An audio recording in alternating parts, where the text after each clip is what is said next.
Live from the 607, it's the Ocho Duro Parlay Hour, where we're talking sports locally and nationally. Join the conversation on our social media with the hashtag ODPH, because here we go.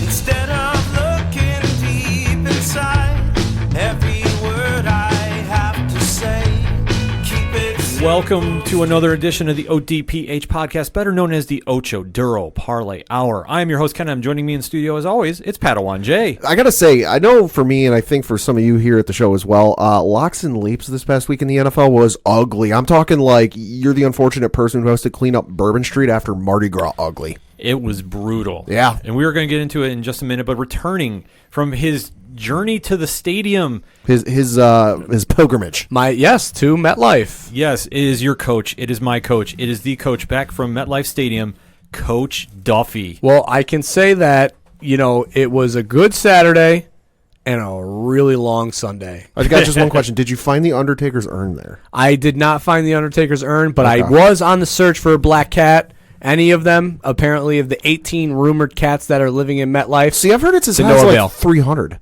I've heard that. I heard 18. I've heard 100. I was on the search for them. My wife was also. We were going to take one home if we found it. Unfortunately, no black cats were had that day. Well, and funny side story, somebody was asking me about that because they know I watch sports. I'm like, yeah, I saw it. I'm like, it was pretty funny. They're like, oh, were they able to catch it and give it a home? I'm like, no, it's feral. No, that thing is going to bite you. I mean, it's still got more yards in MetLife right now than Saquon Barkley. This is true. That is a very scary statistic. But let's just jump right into it.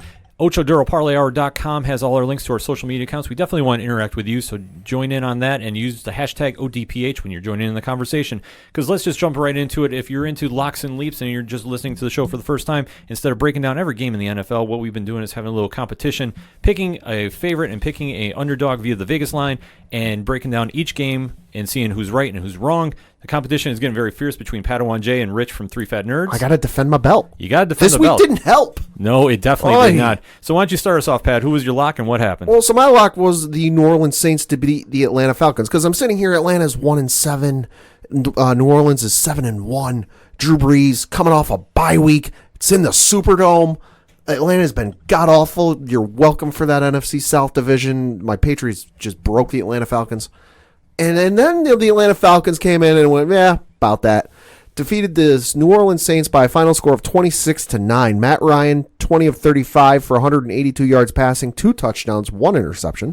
Drew Brees, 32 of 45 for 287 yards, no touchdowns, no interceptions. Coach, what the hell happened here? It says the coach, not our coach, but a coach once said, what the hell's going on out here? I mean, an opportunity for the Saints to pick up a division win against a lonely division opponent, and they come out and put up a dud. I mean, you can't even call it a trap game because they're playing Tampa Bay next week. Yeah. So it's not like they were like, all right, in the headlights here, what do we got next week? And especially coming off of a bye with the fact that Drew Brees is back in the lineup, and then you come out and you put up an absolute stinker against the Atlanta Falcons is inexcusable.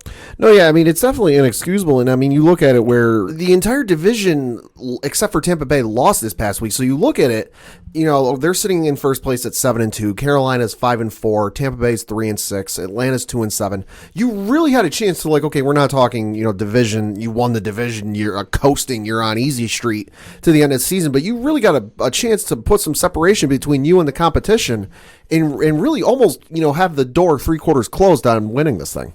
Who is Atlanta? What is Atlanta? Yeah, that's a very good question. We should ask Donald Glover. I mean, really, Atlanta, and this is the thing, though, is I don't think it was so much of Atlanta just finally clicking as it was just the fact that New Orleans just was asleep at the wheel. Because, I mean, Drew Brees still had a heck of a day. I mean, 287 yards passing.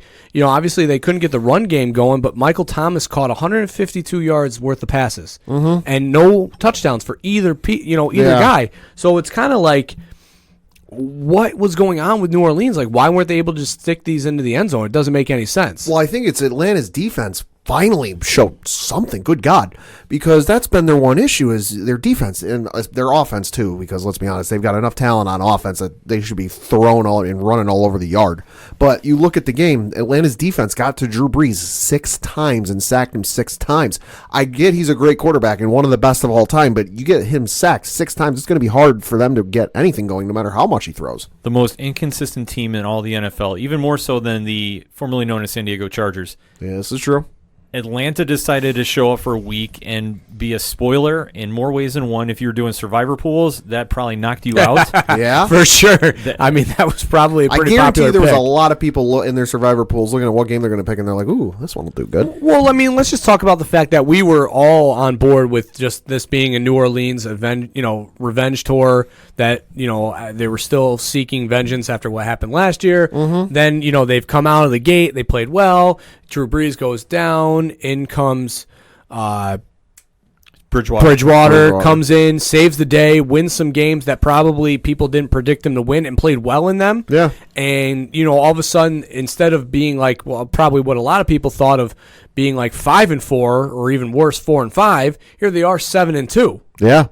Yeah, this is more of a trap game than I think that anybody was realizing, and I think that looking at this game, this should have been a pushover. For Breeze and company, they got to look in the mirror and go, okay, what happened? And if they decide to let their guard down the rest of the season like this, they're going to get bounced out of the playoffs really quick because they are projected to get there unless some colossal collapse happens. Oh, yeah. I mean, I don't think that this is the, you want to hang your hat on this being the New Orleans Saints. I think that the game, Drew Brees' game 2 weeks ago, the first one that he came back in, that's the New Orleans team that you can expect. Obviously, Kamara just coming back this week too. So there was, some things that were being worked out. Kamara only had 4 carries for 24 yards. Yeah, so I mean, there's some things that are kind of being worked out, and I think that they just went into this game and not necessarily didn't want to show things. I just think that it was just a fall asleep at the wheel game. I think next week, coming out against Tampa Bay, you're going to see the true New Orleans Saints. Yeah, they're definitely going to have a test for the rest of the month because their remaining 3 games for the month of November are all divisional games. So New Orleans definitely has some work to do. And obviously, this could have been a trap game, but to get knocked out at home like that, that's a bad loss in my opinion. It's not a good look. No, it's definitely not a good look, but it's something not to hang the hat on or say, okay, this is the rest of the season moving forward. Not entirely. This is just something for New Orleans that as they're heading into the playoff stretch, and we are getting into the playoff talk now, going into mid-November into heading into December. I mean, you have to be talking about it right now. Yeah, for New Orleans, they can't have games like this until they've clinched up something. For Atlanta, yeah, you can celebrate. You won your second game of the year. It still doesn't matter. You're an awful team. Mm-hmm. I mean, you're not in the push for Tua, so I mean, at the end of the day, you're not really worried about it. I mean, this as a Giants fan is very troubling for me because it's like Chase Young to me is the pick that I'm looking for the Giants to get, and obviously with the way that Atlanta's defense is, that would probably be the pick that they would make too. So now it's like the chase for Young. Like what I did there is what makes me the most nervous because if both teams are hovering around the same draft pick and Atlanta edges the Giants, there's no way they sleep on picking Young. No, Atlanta's going to have a lot of work to do in the offseason no matter what. They have to implode the team and go rebuild. Point blank. I mean, we've been saying that for weeks too. No, we have, but this game is not something to band-aid a wound. I mean, at this point, I don't think, and I mean, switching over to Atlanta, I just don't think that with this performance that I think that almost maybe, in the ownership and front office there with Dan Quinn, I almost think that they see this as maybe something of a resurgence, that maybe if they do salvage the rest of the year, that they don't blow it up. You still got Julio Jones. You still have Calvin Ridley. You still have Austin Hooper, even though he's hurt now for the next month. You still got Matt Ryan. The run game, hit or miss, but it always has. And, obviously you have some pieces defensively that, getting an edge rusher like Young might help take you to the next level. I mean, they got a young secondary. So it's like the pieces are there. It's just got to click. And that's why we always say, who is Atlanta? What is Atlanta? Because we all think that they can be good. It's not for whatever reason. There's a mental block with this team that they can't win games. The ghost of the Patriots still haunt them. I mean, the thing the front office of the Falcons need to remember is, okay, you got 2 passing grades if we're using, grade school logic here. You've got 7 failing grades. 1 win ain't helping your overall average. This is true. No, definitely not. So you can't camouflage a bad season with 1 win. So Atlanta, you can celebrate, but you're back to being Atlanta next week against Carolina, which that could go either way as well. Coin toss. So New Orleans, they got some work to do. Atlanta, they can hope to continue and try to finish out the season strong. Pad, what about your leap, though? So my leap was I was picking the Detroit Lions to beat the Chicago Bears because Chicago was a team when you look at the last couple of weeks and it's, my God, what the heck are they? Who the heck are they? But they managed to eke out a win against the Detroit Lions by a final score of 20-13. Jeff Driscoll for Detroit, 27 of 46 for 269 yards, 1 touchdown, 1 interception. Matthew Stafford did not play because I think he had a back injury of some sort. He has like 3 broken like bones in his back. Yeah. So when you made this, leap pick, you were also projecting that Matthew Stafford was going to be there, so that did not help you. No. Mitchell Trubisky on the flip side, 16 of 23 for 173 yards, 3 touchdowns, no interceptions. Still not impressed with Trubisky. No. I mean, how can you be? No, nothing is scaring me about the Bears offense. It is what it is. And we've said for a while now, with Trubisky at the helm, he needs more weapons. They haven't given him any. I'd say the Bears also need an O-line, I would say, because the Detroit Lions got to Trubisky 5 times. Well, who is their head coach? Cannot tell you off the top of my head. Detroit? Patricia. Oh, Detroit. Yeah, Detroit. Patricia. I thought you were talking Chicago. No. Matt Nagy. Yeah. Well, no, what I'm saying is with Detroit, their defense is going to step up and they're going to do schemes, obviously under Patricia. Yeah, right. And, I mean, the defense has been a little inconsistent as the year has gone on here. I mean, they played well against the Giants, and then obviously, I would say that having a quarterback go 173 yards, even though he did have 3 touchdowns, is still a pretty solid defensive performance. Mm-hmm. It's a solid performance and, nothing to really sneeze about, but still, for Chicago, what is it? I don't know. I mean, it's something to make the fans feel good during the week. For them, I mean, if I was a Chicago fan, I feel like just every week I would be ripping my hair out because even though you won this game, to be having, only win by a touchdown against a very lonely Detroit team, I would be wicked frustrated because here you have one of the best defensive players in all of football in Khalil Mack. Mm-hmm. You have a very good defense behind him. Yeah. It's not like it's just you have one piece and then, everybody else is garbage around him. They have a very good secondary. They have a very good front 4. They have a very good, linebacker core. And it's like, how, your offense is always what lets you down. Then here finally they put up 20 points. Trubisky has a moderately good game. And you only win by 7 when you probably should have won by 27. It definitely is a telling sign of what they are.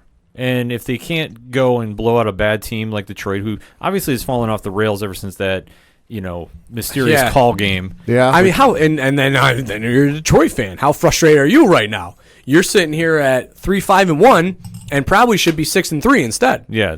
The dice did not roll in your favor. So no, it has not this year. And with Jeff Driscoll at the helm, it's going to be a bumpy road. Let's face it. Yeah, who knows what is going to happen there. I would say things in Chicago are going to get ugly, though, because their opponents for the remainder of the year are the Rams, Giants, Lions, Cowboys, Packers, Chiefs, Vikings. Well, that Giants isn't going to There's a couple games. There's a couple games that are winnable, but if they got to get in a shootout with Aaron Rodgers, no, they're toast. There's no way. Well, yeah, toast. No, they'll final 3 games of the season are like the final 3 rounds against Mike Tyson in his prime. Good luck. Safe to say that if they weren't, if they were 6-3 right now, I'd say all right, they've got an opportunity with. Green Bay, I believe, sitting at 7-2 right now to still make a play for the division or even a wild card spot. But 4-5 with the way that this offense plays, they're done. Yeah. Forget it. Chicago fans, it is toast. Just start playing guys and figuring out stuff for next year. Yeah. It's a wrap, and for Chicago, I'd start looking at quarterback issues. I mean, Cam Newton allegedly is going to be available. That might be an avenue they want to go down. Yeah. Kaepernick's getting a big tryout for some teams, so that could be another alternative.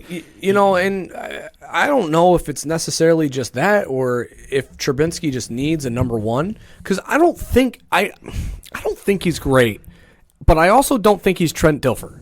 You know what I mean? Like, So he's not throwing dimes. Well, I don't see him as being just a guy who you can plug and play behind a good defense and just he's going to manage a game, like Dilfer did with that Ravens defense of 0-1. Mm-hmm. I still think that Trubinsky is capable of being a solid quarterback. Not great, definitely in that division. I would put him probably third or fourth, and I would put Cousins and I would put Aaron Rodgers obviously ahead of him. I'd put him last if you have a healthy Matthew Stafford. Yeah, if you have a healthy Matthew Stafford, I put him fourth. But I think that's fourth in the division with really good quarterbacks. That right. Maybe if he's on a different team, that if you plug him in with like a Dallas, you get Dak out of there just magically, and all of a sudden Trubinsky's a quarterback. I still think Dallas is a pretty good team because you have Amari Cooper and Ezekiel Elliott, and I think Trubinsky could work with that. So I think if they go out and they can find a number one receiver, I don't think they need to make a move at the quarterback position. No, Trubinsky is definitely serviceable. He's not a Aaron Rodgers, Tom Brady level where like crunch time, 2 minutes left in the game. I know my quarterback's got this. You forgot a name. Eli Manning. Thank you. The down crunch time, 2 minutes, down 3 points. Whatever. I'm not like, boy, Trubisky's got this. Yeah. That's more. Can we get the defense back on the field because the defense might have a better shot than he does? Yeah, exactly. Like that's oh God, please just get us in field goal range. And then if you're a Bears fan, you're like, oh God, please make a field goal. Yeah, I was gonna say field goals are no guarantee for Chicago. Chicago just has so much work to do. It's not even funny. And they're going to have a very long offseason with a lot of questions to ask. Is Phil Jackson available to coach for them? He could try running the triangle offense in the NFL. That'd be amazing. That'd be something. You got Cohen. You can definitely run point on that. Yeah, it would be all right. Food for thought. But let's go into your lock, Coach. Well, my lock, I mean... Ken's got a bone to pick with you on this one. No, that's my leap. Oh, that's right. Oh, we're getting there. My lock was the Cowboys at home against the lonely Vikings, which I thought for a second I got excited. I was like, wait, I picked the Vikings, but no, because Kirk Cousins is terrible against 500 teams on the road, on prime time. Everything was working against them. Cowboys, easy, 3-point favorites. Thought this was going to be an easy lock. Whoops. But nothing. Whoops. Nothing. Nope. I mean, Dallas goes out and just, put not only the fact that they should just be used to playing Sunday nights because, it's every other week that they're playing on Sunday. This literally should just be like, all right, yeah, we got another game on Sunday night. No big deal. Yeah. But they go out and put up a stinker of a performance. And the craziest thing was, here's Dak Prescott just slinging the ball against this defense, which, mind you, is a pretty good secondary. Mm-hmm. And then all of a sudden they opt to start running the ball? Yeah. What? Just because you need to get Zeke carries or what? Like, what are you making that play call for? Well, and especially you look at just the first quarter alone. Like if you're getting home late from out with the family, out doing something, raking some leaves or whatever, and you turn the game on, it's just a couple minutes into the second quarter, you're going, my God, Minnesota's put up 14 on Dallas, and Dallas has got nothing. Whoa! But then you look at it, and Dallas responds 14 of their own in the second quarter, with Minnesota only getting 3. But no, you look at it, Kirk Cousins 23 of 32 for 220 yards, 2 touchdowns, no interceptions. Dak Prescott 28 of 46 for 397 yards, 3 touchdowns, 1 interception. Shout out Randall Cobb, 1 pass attempt. Dare I say, is Kirk Cousins turning the corner? I would say he likes that. I should probably apologize to him for betting against him here. Obviously his apologies work, so maybe I can get back in the win column with an apology to Kirk because, it's definitely something where he's now put up pretty solid performances as the year's gone on since the apology to Thielen and Diggs. I don't necessarily think it's so much Kirk Cousins as I think this team's finally just clicking. Yeah. Cousins is obviously playing well. Like, I don't want to discredit him, but I just think that this team gets it. I think that they get that they can build off of Dalvin Cook, that teams are worried about him more than they're worried about Kirk Cousins and these wide receivers, which makes 0 sense to me. Mm-hmm. So they are able to just beat you to death with the same thing that the Rams did last year. Run the ball, run the ball, run the ball, play action. Run the ball, run the ball, run the ball, play action. And you are biting on that play action because your fear of Dalvin Cook breaking a big run outweighs your fear of them making a completed pass to one of these wide receivers. They're clicking at the right time, and this is a perfect time for them to sneak in the wild card. I don't think they're going to catch up to Green Bay. No, there's no way. No way. They'll get close.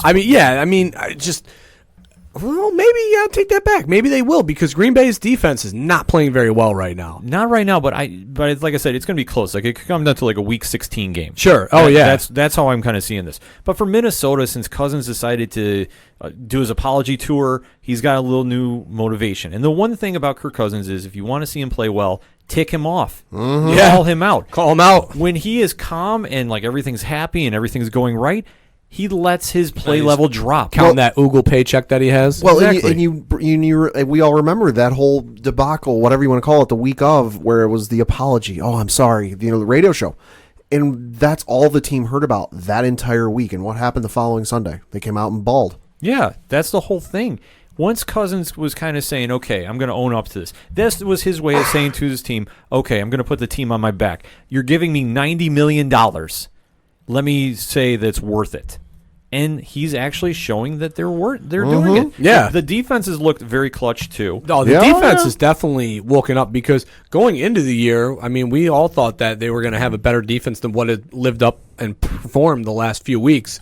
Or the week, in the early part of the season. But since that, they've really stepped up their game and playing very, very well. Well, yeah, the Vikings defense, you really got to give them their dues because you hold Ezekiel Elliott 20 carries for 47 yards. Yeah, and sure, Dak Prescott went off and had 397, but it's like when you talk about shutting down one facet of the game with the run game for Dallas, I mean, I'm not worried about Dak Prescott going down and beating me. I mean, listen, thank you, Amari Cooper, for single-handedly keeping me in my fantasy football game this week because everybody else stunk up the joint. I agree. You got to make Dak beat you. Like if you take Elliott out of that game and out of Dallas's offense, beating Dak is not exactly the hardest thing in the world to do.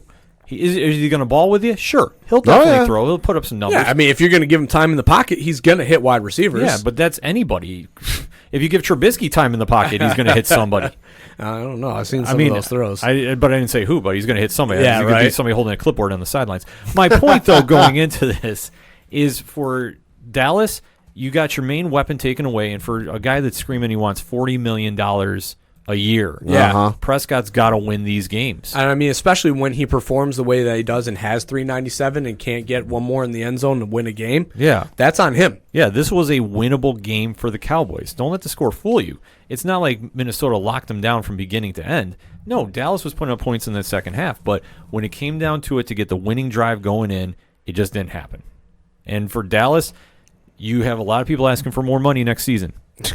Yeah, you do. Make them earn that check, because if you're going to be sitting there 5-4, granted you're in the weakest division in all the NFL, and we've discussed this at great lengths. And the only reason they're in first place is they have a tiebreaker over Philly based on head-to-head win percentage. Right, which could easily change. That could flip. That could be a coin flip by the time it's all said and done. Easily. I mean, Dallas has essentially got to win out here, just because the way you look at it and the way the other teams are behind them. If you look at playoff standings, the couple games slide, they're on the outside looking in. Right. So for Dallas, for all their talking, they got to do that walking. And I don't know how that's going to play out. Because if you're asking Dak to carry you to the playoffs, it's not out of the realm of thought, but looking at that team on paper, I don't know. It's doable, but you're definitely a little nervous. Oh, I'd be very nervous. Minnesota, they're feeling really good right now. Dallas, not so much, but have to see how the rest of the season plays out. So, Coach, you got some explaining to do. I know you got some explaining to do. Oh, What is going on? So my leap was a lonely 2-point favorite Cleveland Browns having Buffalo, and nobody circles them wagons like the Buffalo Bills unless they're dogs going into Cleveland, because they looked like dogs. I will take this one. Yeah, take it. I will have a lot to say about this. Okay, so obviously with the Bills at the time being 6-2, going into Cleveland, who is abysmal, and the team we talk about, well, Atlanta is the worst team in the league, and you can have me at OD Parlay Hour all you want about it. It's like Cleveland is busy shaving their beard 3 times in a game. Cleveland is buying into their own hype, and they obviously haven't done it, going into this game being 2-6. But when they decided to show up and actually use that talent on the field, they wound up pulling a win out, 19-16. Albeit, though, it was an ugly game on both sides of the ball. It wasn't anything really to write home about by any stretch of the imagination. I mean, Josh Allen, 266 thrown in the air, but there was a lot of passes he could have definitely hit more, going 22 for 41. I mean, this game at halftime was 9-7. Right. This was not exactly a big highlight game by any means. But when he's running the ball for 2 touchdowns, that's going to carry you. But at the same token, he shouldn't be the one that's solely running that offense. He needs to use his playmakers more.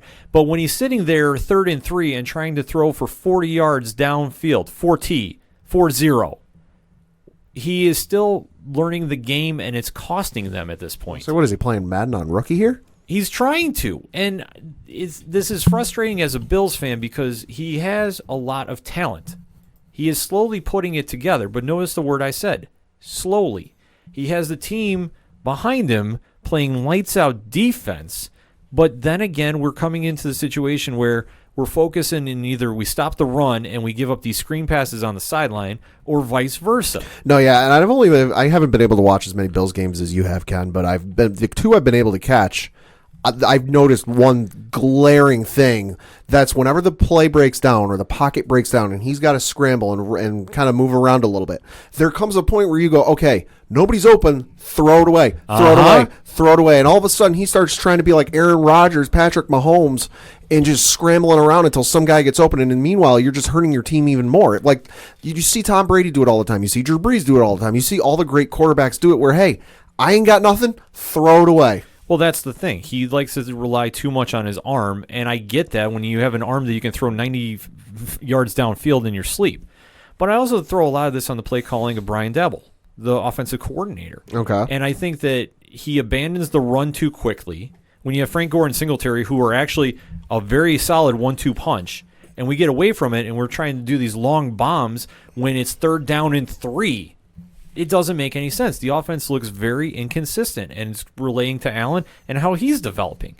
And I'm sitting there just going, watching this game, okay, we missed a lot of opportunities. We should have beat Cleveland outright. And say what you will about that whole Baker Mayfield fumble/lateral at the end that got picked off and ran in for a touchdown that got overruled. It should never have came down to that situation. And albeit, though, when the Bills missed a kick late, too, that didn't help matters either. No. But the fact that they let Cleveland punch him right in the mouth and let Baker get a little momentum going, which, they have a lot of talent in Cleveland. There's no question about it. They just haven't been able to mentally put it together. Baker's dropping 238 and 2 touchdowns. Nick Chubb is having an amazing year thus far, which we know we don't really talk about as one of the top runners in the league, but we should. Yeah. Running for $116. And the wide receiver core, when I say you have Jarvis Landry, Odell Beckham Jr., and Kareem Hunt, you should be lighting up the yards left and right. You're not doing that. So to lose a game like this is a bad look for the Bills, who are still in playoff contention, but the rest of the AFC is catching up to them. Yeah, Right? I mean, you definitely had to run the ball more because I'm just looking at the stats here. Collectively, the Buffalo Bills rushed for 20 times. That's as many carries as Nick Chubb had for the entire game. Exactly. Well, it's so funny because the week before they put Singletary in positions in spots just where he was able to be successful. Yeah. And they were able to get dumps and screens and runs. And, they used him probably 20 to 25 plays. And, then Frank Gore only got 5 looks. And now in this game, the carries were a little more split. So it's like, albeit that they only gave them 20, it's just so funny how 1 week you go from featuring Singletary to all of a sudden then even workload, and you don't use them at all. And in the meanwhile, you're slinging the ball or attempting to 41 times. And that's the problem, I think, with Daboll making the play calls. Yeah. But that's why I say he abandons plays, whether it's running or passing, too early. Well, I understand if you're down 2 scores and it's late in the Yeah, second absolutely, half. I get that. The run is more used as a change of pace and a momentum getter so you can get into the no huddle versus when you're, only down by maybe 6 at most at one point, that's poor game management. And I agree. And I think that that's going to cost the Bills moving forward. I hate saying this. I love what Allen has been to the team, and he's a leader on that team. He's growing in his role. Don't get me wrong. I'm not abandoning my broken table just yet by any stretch Well of the played. imagination. But what I'm saying is with Allen, he's got to find more consistency in his play. I don't want him to become J.P. Lossman 2.0. Oh, Yeah, trust me. I've sat through some bad quarterbacks. We can get into this if we want. Honestly, I don't think it's so much Josh Allen as it's just what he's been given and what they're. Brown's been inconsistent as a wide receiver, and unfortunately, the intermediate routes really aren't his suit. Mm-hmm. So, really all you can do with him is run him deep. I know that they got the guy from the Canadian Football League who had played well a few weeks, Yeah. but, he's been no-showing. And I mean, other than that, so it's like it's another position where you look at Mitch Trubinsky's situation, and you almost can substitute the same name for Josh Allen because you just don't have a number one wide receiver right now. They don't, but in the same token, Allen's one knock, and I've said this way before when you can go back to the draft episode. His accuracy is an issue. Well, when you got a guy who slings, it's always going to be. I mean, even Mahomes that first year, albeit he had no look passes here or there, the knock on him was, he's got an arm for days, but it's inconsistent and deep, especially in the intermediate routes. Well, no, they definitely need a receiver because, they signed Cole Beasley in the offseason, which everyone's like, oh, this is going to be great. It's going to be their Julian Edelman. This is going to work out great for him. He's only caught 39 passes and 411 yards. Yeah, because the play calling doesn't allow him to. Right, yeah, that's play calling with that. I'm just saying, like, if they had a guy who was a solid, if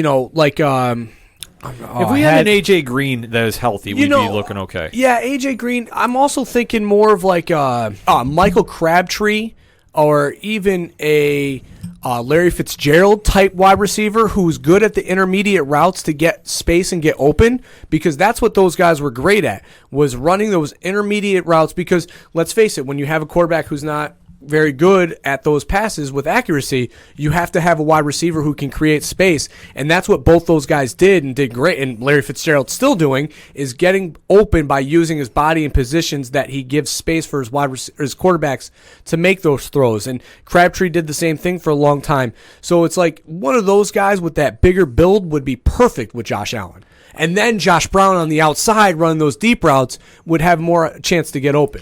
The Bills probably have one piece of the puzzle that's missing, but at least they're making strides in the right direction. Albeit, though, this was a definite hiccup, and this was a game they should have won, but they didn't. So now they have to bounce back next week against Miami, at Miami, who are now on the win streak, which is frightening. Ruining their Tua chances. Yeah, absolutely. And then for Cleveland, they got Pittsburgh coming up. That's going to be a close game no matter what, because that's a good old rivalry game. And don't doubt Cleveland. I'm not saying I'm going to take them as elite, but don't doubt Cleveland shutting down Lamar Jackson to reasonable stat levels, not that he's playing Madden in real life. So that being said, let's go to my leap, because we don't even need to talk about my lock, because we already did. It was the Saints. But my leap, and dare I say the best game of the weekend? Yeah, easily. Seattle coming through clutch, knocking off those undefeated 49ers in overtime. Hell of a back and forth on Monday night, but it's like a slugfest. And Russell Wilson is making a tough case for MVP. Yeah, I'm sorry, he's making it. He's in that conversation. He's in that conversation. They're 8-2 now, and obviously it was a huge win, knocking off the undefeated 49ers. Division game, all the marbles were on the line, and they came through very, very clutch. 27-24 in overtime. Pad, you got those stats? Yep. Russell Wilson, 24 of 34 for 232 yards passing, 1 touchdown, 1 interception. Jimmy Garoppolo, 24 of 46 for 248 yards passing, 1 touchdown, 1 interception. Coach, your thoughts? I mean, first off, let me just give credit to the special teams coach of the 49ers, because they did something that boggled my mind. Marquise Brown, arguably the fastest player in the NFL. They lined him up in their punt formation. Marquise Goodwin, thank you. Lined him up in the punt formation to the left of the punter in a slot where nobody could, where he was a gunner basically, but nobody could touch him, to bump him and throw him off or try and, interfere with his path. Punter catches the ball, kicks the ball. Off goes Goodwin in a dead straight sprint. Oh, my God. Yeah. He got there. And I mean, unfortunately, the gunner ended up creating catcher interference, so they couldn't waive the fair catch, which he didn't do anyway, which was mind-boggling because Goodwin was there as he was looking up to catch the ball in a dead sprint. I thought that was absolutely brilliant because you want to talk about shooting a missile out of a cannon. Literally. My God. He caught the ball and took off at the same time and ran from the same spot that the punter kicked the ball from and still got there by the time the ball was in air. I think we found a position Usain Bolt can play if he wants to do the NFL. For real. I mean, my God. But no, I mean, all hats. I mean, Pete Carroll is somebody that you put his back up against the wall against the team where, he can't figure anything out because they were looking shaky offensively to begin with. Oh yeah. I mean, they were on tilt. Russell Wilson couldn't get anything going. Down 10-7 at halftime. Yeah, and that 7 points came from a defensive fumble recovery for a touchdown. I mean, this was a team that was on tilt. The 49ers have played so well all year, too. That defense is very, very intimidating and scary. Bosa is or Watt is playing as a man possessed. Yeah. It is nuts what he's doing. I mean, they were talking about him being not only Rookie of the Year, but Defensive Player of the Year. He's definitely got Rookie of the Year locked up. Right, in for my sure. opinion. But, I mean, they were even saying, they would go statistically right now, you could make a case for him winning Defensive Player of the Year, which is insane for a rookie to do. So, and then you talk about all the things that Sherman's doing in the secondary and being a leader of that defense with playing up the, they hate us storyline, which, the NFL feeds off of. So, and then all the credit in the world to Pete Carroll, because then they come out at halftime, they make some adjustments, and they're able to get the ball moving. They were able to get Josh Gordon involved in the offense a little bit, and they were able to get down and get some scores, and then obviously go into overtime, and a wild overtime at best. Absolutely wild. I mean, again, this just goes to me that this just shows that the NFL, it's an exciting overtime because of what is the potential of what can happen, but at the end of the day, that college overtime is the only thing that makes sense to me, because could you imagine a game like this, as back and forth as it was, and with the way that the 49ers have been playing, and they tie? Yeah, I'm not gonna lie, I was kind of hoping for that. It's a tough argument to make, because I understand why they don't, but I also wish they did. Right. Do the college one. And like I say, I get both sides of the argument, but I think in this situation, I'm glad it didn't come down to it. You want some finality. Could you just imagine that this great of a game, and then you go and you talk to your buddies on Tuesday at work, and you're like, yeah, and it ended in a tie. Well, especially the motto you hear in most sports is you play to win the game. Right. You don't play to... Hello, Coach Herm. Yeah, you don't play to say, hey, we tied, yay. And especially in a division rivalry game, which this is going to have huge impacts for possible playoffs and scenarios. If San Francisco loses one more game, let's say, and they both finish the season with 2 losses, hypothetically. I mean, what was it? Pittsburgh last year had that one tie that ended up screwing them out of the playoffs. Yeah, I mean, it can definitely happen. And I know that, obviously, Seattle and the Niners are going to be playing later in the season, I believe, Pat? I do believe so. I'll double check. That being said, this was a good win for Seattle and something to definitely hang their head on.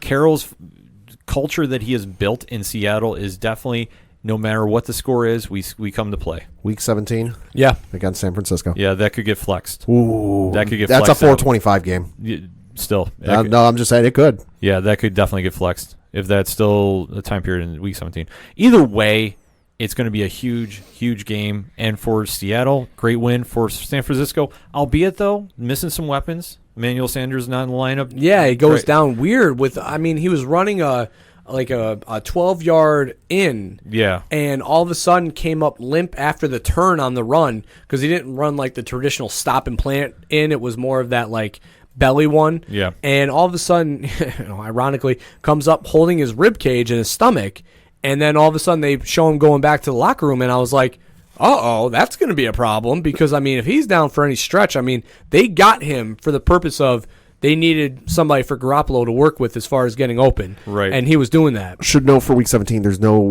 they can't flex That's it right, into Sunday night. There is no Sunday night game. That's what I thought after I said it. So this is Yeah. why we check on the fly. We put these errors No, in we there. do it live. Exactly. We do it live, no edits. But this is where San Francisco definitely had some holes in their game, with Sanders being out of the lineup. Yep. Yeah. And then- couldn't get the run game Yeah, going. and George Kittle not in the lineup Oh, to that begin killed him. with. That killed him. But to hang with the Seattle, that's something that they got to say this is a good loss, if there is such a thing. That they definitely hung with arguably the other best team in the NFC.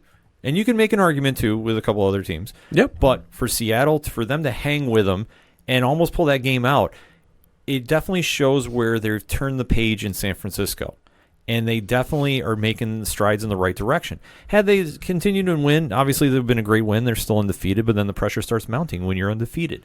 Patriots fans know this all too well. Yeah, I mean, I really like the fact that there's this resurgence in San Francisco and what they're doing, as far as offense, because they're fun to watch. Mm-hmm. I mean, especially when they are clicking, and that defense is really fun to watch. So, yeah, I mean, I take away from this game that Seattle comes to play and San Francisco is legitimate. Now, had maybe Seattle won big, then, the questions would have been, well, who would San Francisco play? They're undefeated because of that. But no, they came out with major injuries to their offense, missing their biggest offensive weapon in Kittle, their second biggest weapon in Sanders, and they still were able to hang in this game and go to overtime. Yep. Now, did Jimmy G play flawlessly? No. No. But has he been in a position where it's been a game like this where everything was held on his shoulders because the run game was non-existent? He made a lot of happen, which I give him a lot of credit for because arguably that's been the knock on him. He manages games. This one, he was trying to pull it off, and he almost did. I mean, I bet you had Kittle been in this game and Sanders played the entire way. Different story. Different story. Yeah, I have to agree with you on that. I just think they would have won in overtime versus losing. It definitely would have gone back and forth. So either way, the best game of the weekend, Seattle's got something to hang their head on. Frisco shouldn't hang their head too low by any means. No. Going in with one loss is not a bad deal. And obviously they're facing Arizona next week, so that could be a fun one. And division games, like I say, it's going to be a really interesting time for football. I mean, they just came off of that game. And speaking of Arizona, I would like to thank Christian Kirk for single-handedly beating Ken this week in fantasy football while we're thanking guys. I know, Christian Kirk, you were concerned about my fantasy team, and you wanted to perform for me, and I appreciate that because I was nervous all day with the lineup that I had. But I digress. Go ahead. What? Give me that point spread. I'm taking Frisco no matter what. I honestly, they just played each other last week, so I really like this defense going up against Kyler Murray. It's a ton of fun. Well, and I love when a good defense plays a quarterback that's playing well. So, and Murray has. Yeah. Murray has definitely shown signs of improvement. So, a lot of fun football left to be had. Not if you're me. But sure, you guys go ahead, enjoy your season, blah, blah, blah, playoffs, fun, and I'll look forward to the chase for Young. Absolutely. Coined, trademark. Definitely let us know what you thought of this past week's NFL action. Hit us up on that hashtag ODPH. You can join in the social media accounts on OchoDuroParlayHour.com. What was your takeaway from Week 10 in the NFL? We want to know. We're going to take a quick break. We'll be right back. It's a heartbreak, soul-shaped radio attack. Taking 4 steps forward, no steps back.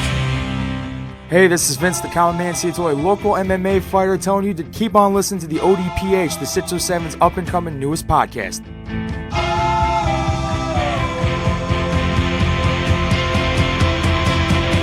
We knew right where we'd be, floating on the airwaves, you see.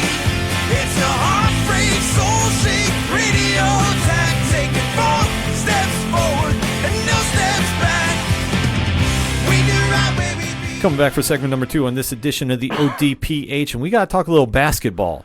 Now, we were going to talk about the good, which is the Lakers and what they're doing with LeBron. But coach, you're making me stew here, huh? No, Coach, Okay, I'm going to let you jump in, so let's give the disclaimer. The thoughts, views, and opinions of that of Coach Duffy does not reflect the ODPH in any way, shape, or form, except me, because I'm definitely with him on this about the opinion of those New York Knicks. I held back on the Giants talk this week because I wanted to dedicate my rage to the trash, the dumpster fire, the garbage that is the New York Knicks. Get your popcorn. My God, I can't believe I said that this team was going to hang around 500 because they're terrible. Terrible. And let me tell you, I am on board with Steve Mills and what he said about Fizdale. I don't blame. Sure, Mills has a little bit of responsibility in this, but my blame is on Fizdale. They brought this guy in for 2 reasons. One, because he was friends with LeBron James and the Banana Boat crew. So they targeted those free agents at that time because they were like, people are going to want to come play for Fizdale. Well, guess what? Nobody wanted to play for Fizdale. In fact, everybody ran away from playing for Fizdale. So what Marc Gasol said about him is true, that he is a bad head coach. Secondly, the next thing that I want to blame is he is a defensive coach. The Knicks are terrible defensively. They are horrible defensively. They are horrendous defensively. The only silver lining in this team is that R.J. Barrett is real. And if you talk trash about R.J. Barrett last year when he was at Duke and you know who you are, you apologize for what you said about R.J. Barrett because this guy is the truth. Yeah! Just some stats for you, in case for those who don't know. The Knicks are currently last place in the Eastern Conference with a record of 2-9. You pad. Switch that to the league record overall. They are last in the NBA in record. Looking at some stats for the team as overall, they are second to last in the league in points per game. They are Just had it. There it is. 16th in the league in rebounds per game. And then when it comes to average field goals made per game, they are last in the league All right, in Pat, field goal percentage. You don't have to kick us when we're down. All right, like we Just we give know us what's some going stats for those who on don't here. know. All right. Dare I say, They're bad. The Knicks are terrible, Terrible. and they shouldn't be. And this is what makes me the angriest because so they go out, they get Marquise, they get Morris, they get Julius Randle, and they get Bobby Portis, and that is the worst lineup that they put out. Defensively, their statistics are the worst when those three are on the court at the same time. So why are they on the court together? I don't understand. I get why you sign Morris because he is a talented basketball player, and Randle is a he is great offensively. He is a garbage defender, and Mitchell Robinson being out has not helped anything. But it's like, why is Kevin Knox not getting these minutes when he's played well? It doesn't make any sense, and that's the argument. It's insane. And for all you, and this pains me to say this, you Frank Ntilikina lovers out there. Stop. You Frank Ntilikina lovers who, oh my God, he played one good game 2 weeks ago, and you like, oh, he should be playing. You're right. I can't believe I'm saying this. You're right. Frank Ntilikina should be playing. Now, should he be playing a lot? No, because he's terrible. Listen, you can't play in the NBA and be Bruce Bowen today. No. You know what I mean? The Bruce Bowen type player does not work in this NBA. Ben Wallace would not play in today's NBA. You need to be able to be efficient offensively, and that's Frank's problem right now. So that's why he's not getting minutes. So if you're sitting here wondering like why they're not playing him, it's because his jump shot's inconsistent. Defensively, he's tremendous, but if you can't make a bucket, you can't play in today's NBA. Period. The Warriors didn't win games because they were putting 5 guys on who could play defense.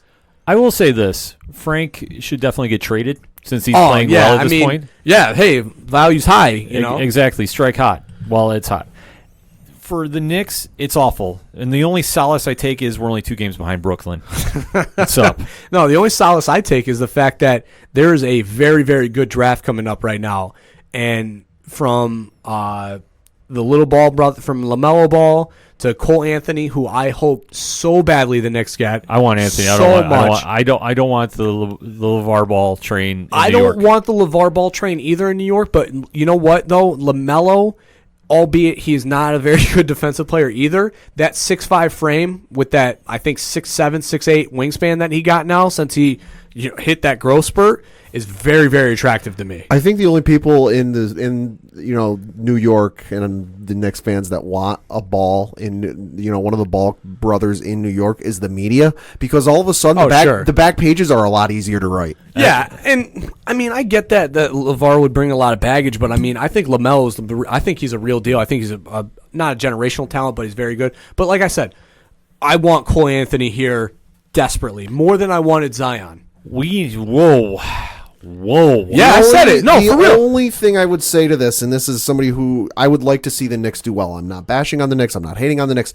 Temper this, because I had to sit here and you guys were, well, we're going to get Zion, we're going to get that, and you got stuck with nothing. All right, Pad.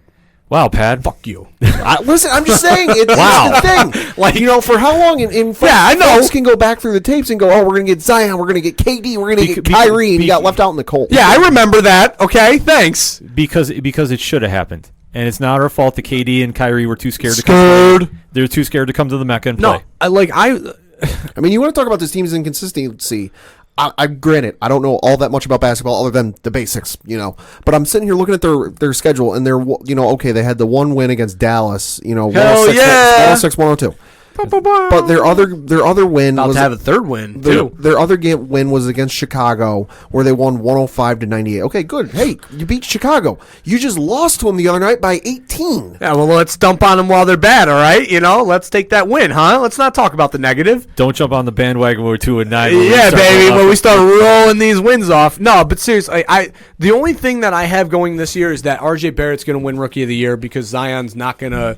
He's getting lost in the shuffle. Yeah, he's going to get lost in the shuffle in New Orleans because they're playing well, and I think they're going to have a difficult time assimilating him into this lineup that's playing so well. So it's like RJ Barrett, is going to be the featured player in New York because that's what they've done all year. And he's putting up stats and he's playing well. So it's like, I think he's averaging 19, 5, and like 3. 16, 5.8, and 4.1. All right. So So close. that's still pretty good. Yeah. I mean, it was 19 at one point. So, all right, dips in points, but, he'll bounce back. So that, I think, is helping me stay positive in the fact that, and then next year, when you get him a point guard to run next to in Cole Anthony, fingers crossed, that, now you'll have Cole Anthony, you'll have RJ Barrett, you'll have Kevin Knox, Mitchell Robinson. you'll have Randall, and you'll have Mitchell Robinson, and now you're cooking with some gas. Trier off the bench. Hopefully Morris will be accepting a bench role because I think Kevin Knox should be the one that starts. And now you have a team that is on the rise like Philadelphia was 5 years ago. They definitely have the pieces for a future run, but right now we live in the present. Don't remind me. And the present is not looking good. And obviously with Dolan talking about firing everybody. Oh, yeah, that's what we were talking about. Fizdale's got to go. I hate saying this, but I agree with Dolan. Ugh. Bring back Jeff Say Van it.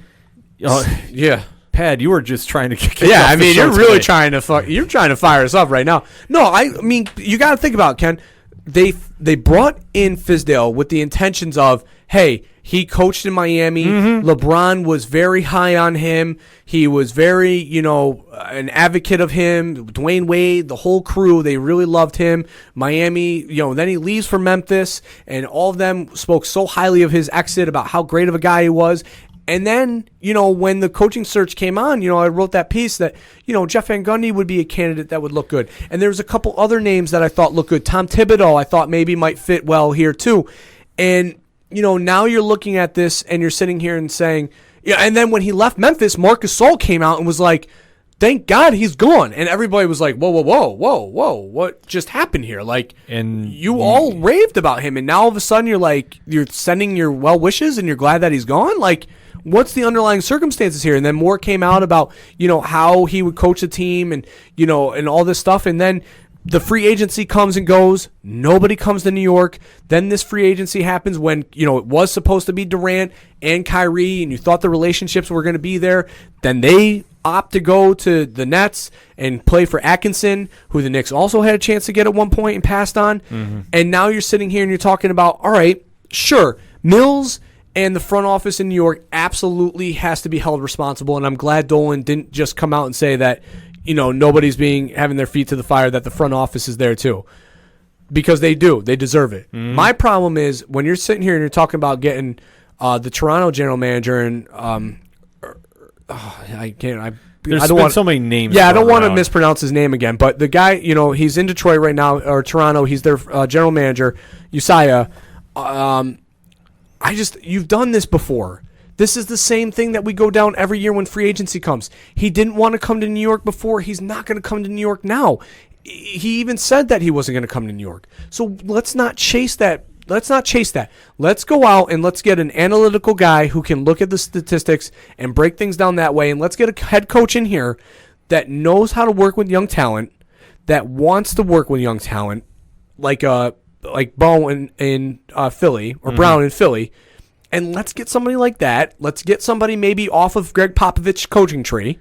And let's build that, or even Steve Kerr's coaching tree, and not Luke Walton. I'm saying like maybe somebody who has a little bit of experience but knows how to build with young players. They got to find something, but I think the pressure of how awful this offseason was and losing out to Brooklyn is starting to get under their skin a little bit. Yeah. It didn't occur to me until Coach brought up something semi-related. We know that the front office in New York probably had something to do with free agents not coming to New York, given Right. how tumultuous it is. Yeah. Do you think Fizdale might have played a part in that, given that, like you said, left Miami and Dwayne Wade and LeBron James are singing his praises? They're giving him the rocket boost to the moon.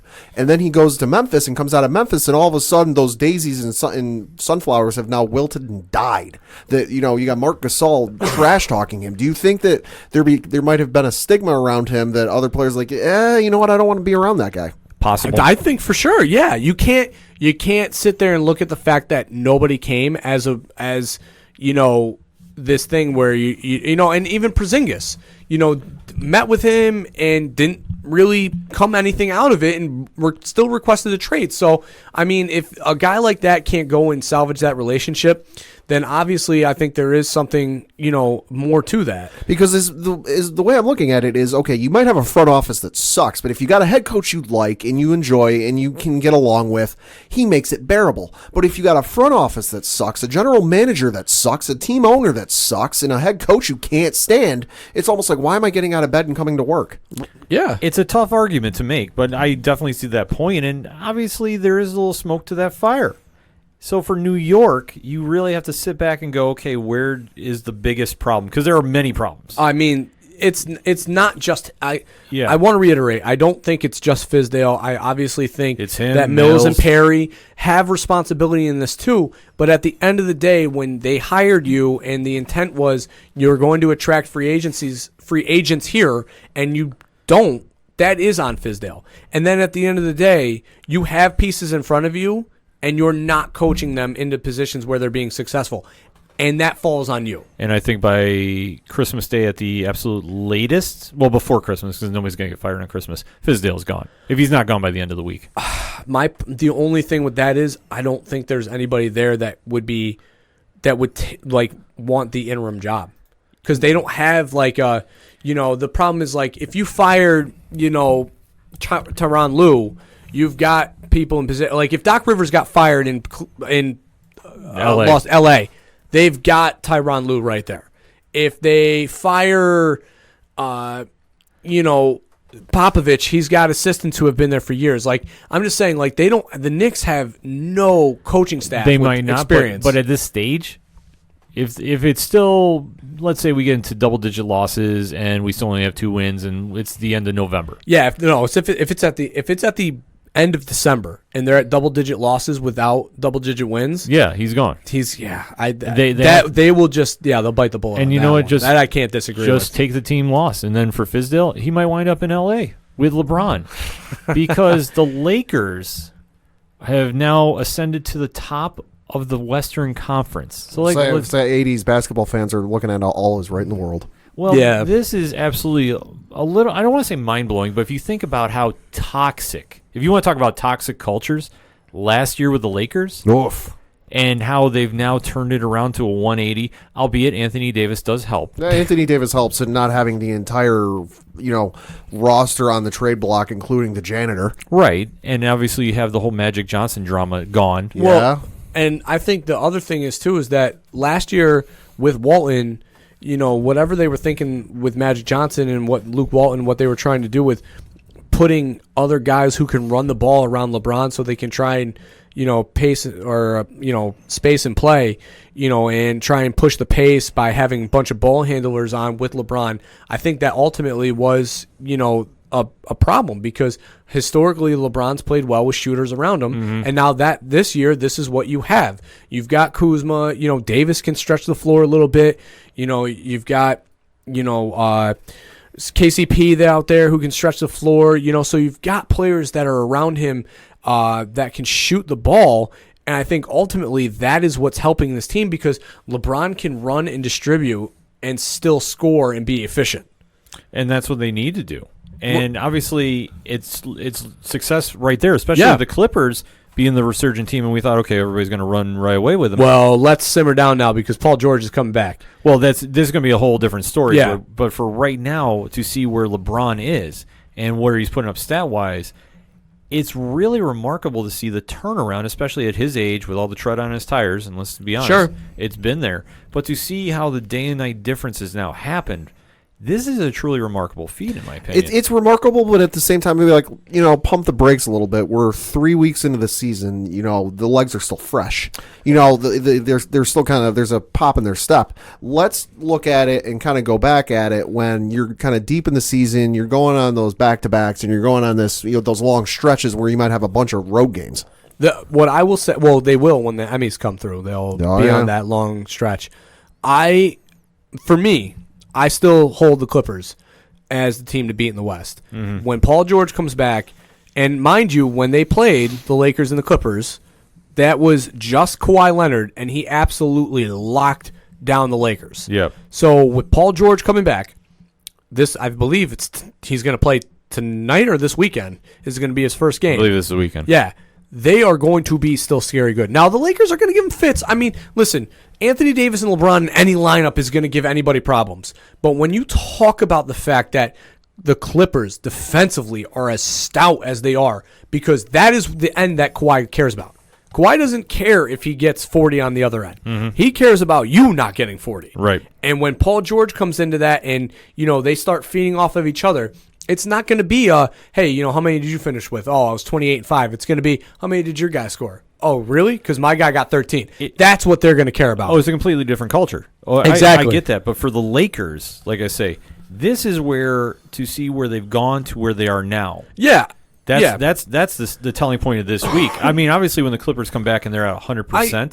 I mean, I get what you're saying, right? And we were talking Lakers, so I mean, yeah, I mean, it's great to see LeBron being able to be resurgent. Everybody had put, the Wash King or whatever the hell they were calling him, a tag on him, which, was probably, listen, like Pat said, still early. Yeah. And, I mean, LeBron had said that, when everybody's killing Kawhi for this load management stuff, and I mean, really, it is what it is. That's today's NBA. The days of guys playing 82 games with a broken leg, those days are gone. So just deal with it. Accept the fact that load management is in your world now.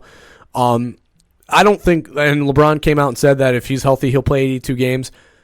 I call BS on that. I do too. I think that if there's a game, especially late in the stretch, where they're sitting probably, as long as they're 4th seed or above, and it's that position's locked, so they have home court in the first round, I don't see LeBron playing in much of the second half of the year. No, he definitely doesn't. And Anthony Davis, for that matter, too, I don't see. Well, they'll have to kind of dance around with that. But for LeBron, with all the like I said, all the tread he has on his tires, right, to still be putting up points and still be the focal point of the resurging Lakers. Well, him playing point guard is huge. Yeah. I honestly think that will save and help save his career. Now, he's not going to get, in the paint as much, so he's not going to have to body guys as much, so he's not going to get that kind of tread. I mean, defensively, he's not necessarily lining up against the point guards, but him being able to be up on top of the key, distribute, find guys who are open, is probably where he should have been maybe the last 5 years. Absolutely. And he played with Kyrie, so that was difficult to do. But, with this Laker team, I think him being the primary ball handler is going to be what leads them, at least to the Western Conference Finals. It's definitely a good argument to be made. But for early in the season, you have to be very impressed with what they're doing, because I didn't see them coming out the gate as hot as they were. I figured, obviously, the Clippers are going to be running away with things, but you'd have Denver up there, you'd have Houston up there, a little more so than the Lakers. Yeah, I mean, Houston's been weird. Yeah. I'm not exactly sure what's going on there. Houston is just a battle of two alpha males. Yeah. And it depends which one wins that night is going to dictate how they win the game. And it's funny that, when you talk about the fact that you got, like, that culture there, and then you got, the culture in Houston where, it's offensive stats are primary, what they care about. It's just funny to see, because I really like the pairing of these two maybe more when they were in OKC than they are now, just because James Harden wasn't as ball dominant as he is now, which I don't want to say is a bad thing. I'm just saying from a chemistry standpoint, him being able to catch and shoot in OKC was a way more of a weapon, with Russell Westbrook being able to be the explosive one to get to the rim, and his jump shot's more consistent. But yeah, I mean, Houston's a weird team. I just, to circle it back to the Lakers, that trade obviously depleted the bench and everything, but they were able to make smaller moves that have really panned out that I didn't see were going to pan out as well as they had. So they've been able to have a deeper bench and use those guys. And Kuzma, I think, is the big player that's been able to really kind of spread his wings a little bit, because with Brandon Ingram, with LeBron, it was, and him coming off the bench, it was kind of difficult, for him to find his pace on the floor, because guys just aren't comfortable coming off the bench, necessarily. And then Morris and the Knicks, like you talk about that, when he was in Boston, he had a resurgence in his career coming off the bench because he just went out there and scored. But, for a young player like Kuzma, who had been a starter, then to get shipped to the bench, it kind of screws up your game a little bit. So now that he's back in the starting lineup and he's able to get open with Anthony Davis and all them, it's definitely a team that has the ability to score and everything. It's just, at the end of the day, I just don't see them being able to last as long as the Clippers will. It's definitely a debatable question, so let's throw it up on the hashtag ODPH. What is your thoughts on the Lakers this season? Or better yet, engage with Coach Duffy about those New York Knicks. I mean, talk to either one of us about the Knicks. We'll go. Oh, we'll go all day. All day, all night about this. It's frustrating as hell. It really is. To be a passionate fan and sit there every night and see the product be subpar and is just no signs of relief, it's frustrating. But the only solace I have is we're still 2 games behind Brooklyn. Like, I'm thankful. Part of me gets upset when I don't have MSG right now, so I can't watch the games because I love watching Knicks basketball. But I'm almost happy that I can't because I would be so frustrated by the performance. That's why I have Disney Plus, and that's what's getting me through right now. Yeah, for real. Because I just can't get excited, except I just want to see somebody dunk on Porzingis. Well, that night. game will be on national TV, so I'm excited to watch TNT? that. Yeah. TNT. I can't wait. Oh, my God. Frank almost got that one. Yeah, Frank almost got him. So if RJ actually gets him in the Garden, if that happens, we apologize in advance for what's going to happen on social media because Coach eruption. and I are will going to be a mess. come in the studio. I will flip this table. I will lose my mind. There might be like a 5-minute random podcast that just gets thrown up there. Just Coach ranting of what just happened to Porzingis, which we'll be excited about. But definitely hit us up. Let us know. Hashtag ODPH. Join in that conversation. We're going to take a quick break. We'll be right back. Hey, this is Matt Jane. This is Julian Hepworth. I'm Ross Marchuka. And John McBride, and we're Shot at the Robots. You're listening to ODPH. Coming back for a third segment on this edition of the ODPH podcast. Time to run the ropes, give a little wrestling recap. Wrestling. Oh, sing it, Coach. I hadn't look at my eyes. CM Punk has returned to WWE programming. So we were actually going to plan on skipping this and not talk a little wrestling, but last night as we were getting ready to record, The game changed. The internet collectively broke. yes, right after Fox Sports 1's WWE Backstage show, whatever you want to call it. The show that's really good, but on at a really bad time. Yeah. Yeah. It's a unique concept. It's kind of like a UFC Tonight, but for Almost like a WWE. Break down the baseball wall. tonight. Yeah, it's kind of breaking the fourth wall a little bit. And they decided to end it with a big bombshell news that CM Punk has returned to the WWE.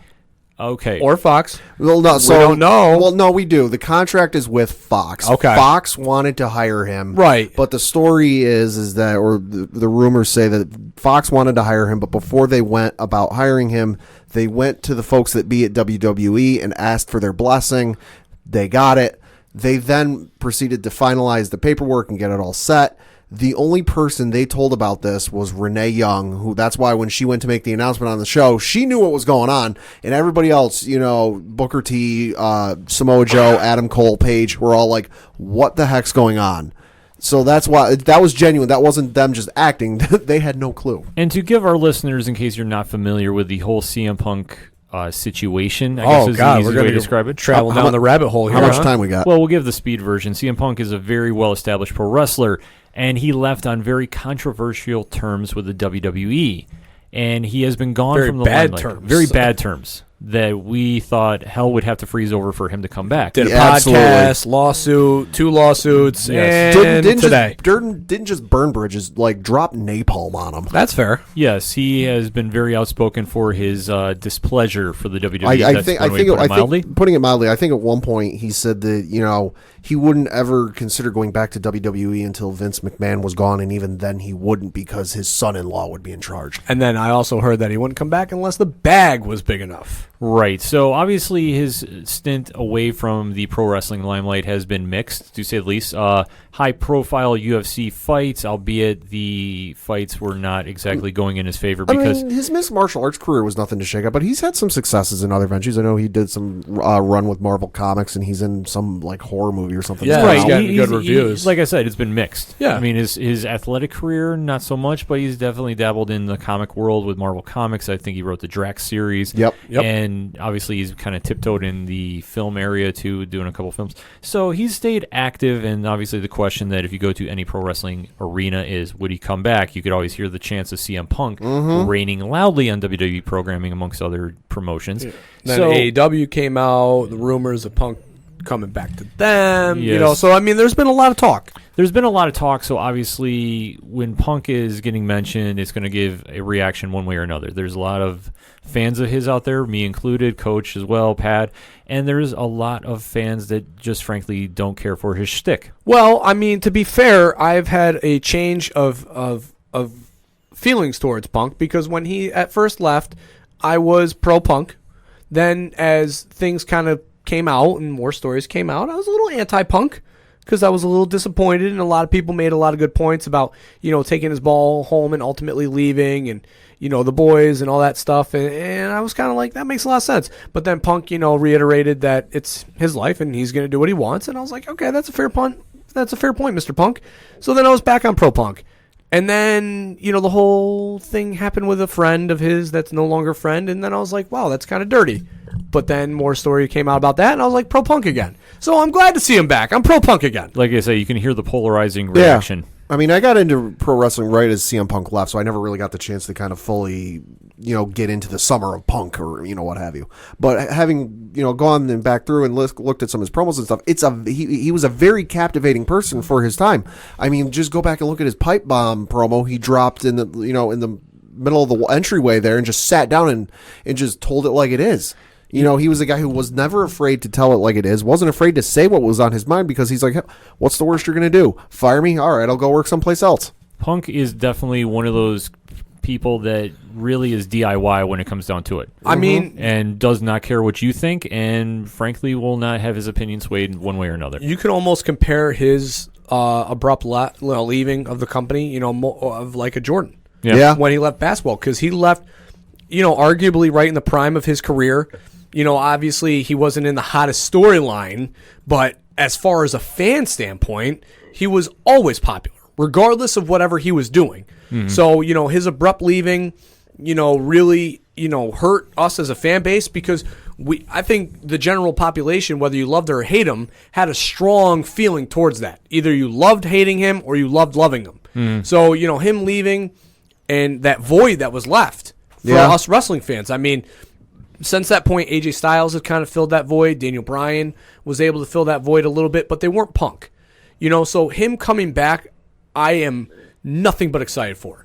Pat, your thoughts? No, yeah, I'm definitely excited for him to come back. I mean, even as of right now, it's just the behind-the-scenes role, but Lord knows what could happen. Survivor Series this year is, of course, in Chicago, so... It ain't going to be then. If he shows up there, we're really going to get to test the structural integrity of the Allstate Arena. But... as wild as this year has been in professional wrestling, where if you go back to this point last year, you time travel and you tell a professional wrestling fan everything that's going to happen this year, they'll look at you and go, you're out of your mind. I wouldn't put it out of the realm of possibility that we see him in a ring in some capacity because, you got the Wednesday Night Wars, the AEW and NXT, but at the end of the day, it's them versus WWE. And what better way for Vince to kind of one-up them and stick it to them than to get CM Punk back and really give the fans what they want? Let me break it down like this.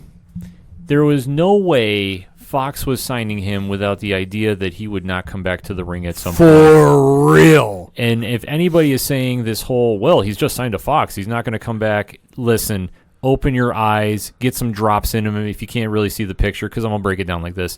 Fox is not going to sign one of the biggest names in pro wrestling to just sit behind a desk without trying to beg, borrow, and plead with some more zeros to make a one-night appearance, if need be, with the WWE that they could air it on their network, if not go to a pay-per-view event for Vince McMahon.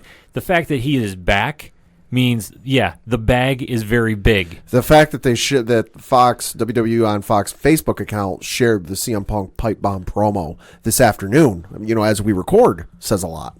His promo, when he did go up to the camera, not even with a microphone on, and went up to the camera and said, just when you think they know everything, I come in and I change the culture. Mm-hmm. That line in and of itself is definitely an innuendo to, because everybody from Meltzer to you name it was, he'll never wrestle again.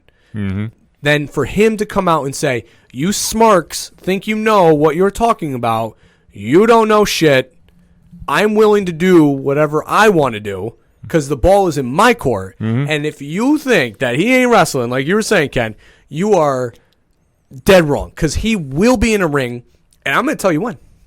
It's going to be WrestleMania, and it's going to be against Hunter. I'm going to say Boom. he'll be in the ring at WrestleMania. I don't necessarily know if it'll be against Hunter. I definitely see your point, and I definitely think money. But I think it's going to be against somebody else, and I think that the seed was planted via a tweet. Okay. That I think it's going to be Hunter's favorite protege, Seth Rollins. Oh, Seth's tweet today about Give Me Punk? Yeah. I think that there'll be some more foreshadowing, because I think Hunter being in the ring with Punk, I don't necessarily know how that would go over at this stage, because you would obviously think Punk would win outright. There would be no way, unless it was like a Montreal screw job, which if you're not familiar with, Google it and you'll figure it out. That would be the only way that Punk would lose that. I think that is something that you could maybe build after for SummerSlam. I don't think that there's any way that you don't do Punk and Triple H off the bat, because there's so much money in that match. Oh, I agree with you. No, it makes perfect sense, but I also feel that he won't be that pro to do it. I mean, from the in the ring standpoint, you got a very good point, because it hasn't been very good for Triple H in the ring lately. Right, that's what I'm saying. Father Time is creeping on him. Yeah. And it's nothing to take away from his legacy. And I think it's funny, though, because when you talk about Father Time, like, Rick got better with age. Yeah. Michael's got better with age. I just think Hunter, not so much. But I think the problem is, though, is that they all stayed athletic. Mm-hmm. You know, Sean and Rick, they didn't put on the 30 to 40 pounds of muscle that you have to deal with, with Hunter. So I think that kind of is what is holding Hunter back a little bit. But, I mean, we're digressing. I mean, him and Seth would be a ton of fun, given the fact that Seth could go. Mm-hmm. Oh, yeah. And Punk wouldn't have to worry about anything in the ring, because although Seth has got a reputation, he's still going to be able to help make Punk look good. Yeah. And I think ultimately that's what he wants. Pat, do you see a dream opponent for CM Punk? I mean, I would love to see him against Seth Rollins. You got CrossFit Jesus against the best in the world. That just writes money. I mean, you can go in any number of ways with it. There's a lot of guys on the roster that you can look at and go, no, yeah, that'd be good. I mean, him versus Kevin Owens would be good. Him versus Samoa Joe would be good. I know they've been connected in the past. Oh, they've beat that one to death. Yeah, I wouldn't necessarily want to see that one, but I wouldn't mind seeing it. Sure. I wouldn't mind seeing it again either. I thought it was ironic that Joe was there. Yeah. With this happening. I think somebody that was in the ring with him that night, Adam Cole. Bye-bye. I think that would be huge feather in the cap for Adam Cole, because if you haven't seen how much his stock has risen in recent weeks, oh, for real, and especially he was on backstage last night, and he and Daniel Bryan wanted to go an hour on SmackDown last week, and God, why didn't we get that, please? Oh, don't doubt that that's not going to happen in the new year. I fully see, going off tangent just a hair, I fully see the Undisputed Era leaving NXT either one by one or the group altogether. And I think you're going to see that. I mean, I don't want to see that necessarily, because I think they're great on NXT for being on NXT. I don't think they can't. I would hope not, but USA can't afford to not have them there with who they're going up against, because when you talk about the crowd that AEW seeks and searches for is the same crowd that likes to watch the Undisputed Era. Yeah. So if you pull them off, now all their attention's going to go AEW. The only other things that I really want to see with Punk, because I think dream opponent would be Seth Rollins. I think that makes a lot of sense. I honestly would not mind seeing him against Lesnar one more time. Just not this version of Lesnar. Well, I would still take it just for the nostalgia point, because they're both Heyman guys. They're both synonymous with Paul Heyman. Just the fact that if CM Punk does any more announcing, he's going to Raw. And he's not going to Fox, which is going to be a weird deal they're going to have to work out, because I can't see him leaving Paul Heyman behind. I mean, what about Finn Balor? Would be tremendous. Finn would be a good one, too. I mean, there's a lot of ways they can go with Punk, and I know we're kind of jumping the gun a little bit, but to grow up and watch him wrestle, I mean, from his ROH days, and to see where he rose through the ranks, and obviously delivering one of the most classic #pipe bomb promos, which really put him on the map with mainstream fans. Sure. And then ushered in the reality era of pro wrestling. You really have to kind of step back and tip your cap for what he's done. Now, you might not like everything he says, but you have to give the respect to it. I honestly wish that, he didn't walk away when he did, because even though it was under, contentious things and there was the issues and everything, just hanging it up mid the prime of the career, especially with the culture change that really happened in WWE when he was there, because his departure probably is what helped spark WWE to say, we got to go out and get, a Kevin Owens. We need to go out and get, well, Sami Zayn was there before he left, but we need to get a Kevin Owens. We need to get an Adam Cole. We need, these were guys that they were kind of looking at but didn't really do anything with. But then his departure ultimately left a void that they were like, we need an internet darling, because at the end of the day, the internet darlings are successful. Daniel Bryan is a perfect example of somebody who nobody thought anything of. Mm-hmm. And then all of a sudden went on that run and was the Yes movement was possibly one of the biggest movements or changes in wrestling and just popular things that our age and culture will ever see. I agree. Oh, yeah. So, that's where the argument has to be made. I think, though, if he stayed, they would not have progressed. Right. So, Again, that's what I'm saying. If he stays, I don't see NXT being what it was. No, I don't think that they would have had that growth. And I think for him to leave made a statement not only to the fans, but it made a statement to Vince, which is very tough to do, to make your voice heard. Right. That we say this like with Nate Diaz in the UFC, or the Diaz brothers, actually. When you have somebody that can captivate your fan base enough that you have to change your rules and your ideas around, that proves how much they matter to your company and your brand. It's a wild idea, but let's face it. From the moment he walked out those doors, those arenas have been yelling, CM Punk, CM Punk, since. And even to this day, how many years later are you still hearing this at arenas? So at least 5. Right. So to say that him coming back, this is a huge, huge story. Where it's going to go from here, who knows? But I guarantee you, WWE Backstage next week is going to be one of the highest rated shows of the year on WWE programming. I just think that look like us right now, we are giddy little schoolgirls right now. Hell yeah. And there's nothing even coming of it yet. It was 5-sentence word or 5-worded sentence that we're all hanging on right now. Right. That is what that did. I'll say this Alone. This blew out of the water for me. The biggest thing from last week was when you had AJ Styles teasing, being on the same page with Finn Balor on NXT. Yeah. And I was like, oh my God, they're teasing it. This just took it and blew it out of the water. Yeah, I'm not even worried about that. NXT, whatever. I'm waiting for next week. Yeah. I'm waiting for this show because I just want to see what's going to be said and what is or what isn't going to be said. Because at the end of the day, while the show is breaking fourth wall, you never they could very easily start an angle on the show and go from there. Well, and they're not afraid to speak their mind about exactly what they really feel about stuff going on. Just look at last night's show where they were talking about a certain segment that none of us are fans of. And you had Renee Young kind of going, oh, well, the fans wanted the Attitude Era back and they got it. But you had Booker T, Samoa Joe, and Paige all just hating on it and going, it's awful. Yeah, and and the way that Punk is, you definitely know that he's not going to be afraid to hold back on something that he feels. So it'll be really fun to see his take on the industry right now, too, because he's done interviews, written and both verbal, where he's talked about where the industry is now and, and all that stuff. So he's definitely in the product. So it'll be very interesting to see him comment on the WWE product, especially since he's been gone. Well, the emphasis is he's going to change the culture. Good, bad, indifferent. Him coming back is a game changer. Yeah. No pun intended. So to see where this is going to lead WWE into 2020 and a whole new decade is going to be really something special, because for the fact that hell froze over and he's back, anything is possible rest of the year. I'm just throwing this out there now. Honest to God, with wrestling in 2019, it's just been insane. Bananas. It's crazy.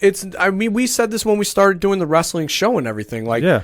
Would you ever thought that you would have seen this? And then we all just 2019, that was our response to all these things wrestling. So it's it's really crazy to see where the industry is now. Yeah, it's absolutely mind-blowing. So to see where it's going to go into Survivor Series in the short term is going to be something special. Pat, you got a little update on what's going on in Survivor Series? Yeah, so Survivor Series, kind of the main match, or the big match, is, of course, the traditional Survivor Series matchup, which is, in the past, it's been 2 teams of 5 going up against each other. When there was the brand split, it was Raw versus SmackDown, and that's still the case, but this year there's a wrench thrown into it. With NXT being on the main roster now, you've got Raw versus SmackDown versus NXT. Raw has announced their roster this past Monday on their show. Their team is Seth Rollins, Ricochet, Drew McIntyre, Kevin Owens, and Randy Orton. And then SmackDown, as we record today, announced their team being Roman Reigns, Baron Corbin, Braun Strowman, Shorty G. I hate that name. And Mustafa Ali. And it is Mustafa Ali because he had his first name restored. So this is just going to be a fun traditional Survivor Series match. Honestly, this isn't moving the needle for me. I mean, now, but they threw out the question on Facebook, who do you think will be on the NXT team? All right, if I had to make a prediction, NXT, they ruled out Johnny Gargano. He has been back not injury. Tommaso Ciampa. Yep. Keith Lee. Yep. Okay. Matt Riddle. Yep. Okay. It's not going to be anybody from Undisputed Era. Nope. Probably going to be maybe one of the tag teams that are available. I wouldn't throw out Adam Cole being there just because, like you said, internet darling. They've really been featuring him heavy a lot this week. He was on the Corey Graves podcast. He was on Backstage. He was on Raw. He was on SmackDown. Here's the thing though. He's done double duty before. He did the NXT takeover the night before the Royal Rumble and then showed up in the Royal Rumble. Right. Twice, I think. I don't know. Like the way that storyline ended last Wednesday, I find it really, really hard to be like, Yeah. It's tough. I would say this. I wouldn't doubt a Leo Rush being added or whoever's cruiserweight champion at the time. I wouldn't doubt Balor. That's not.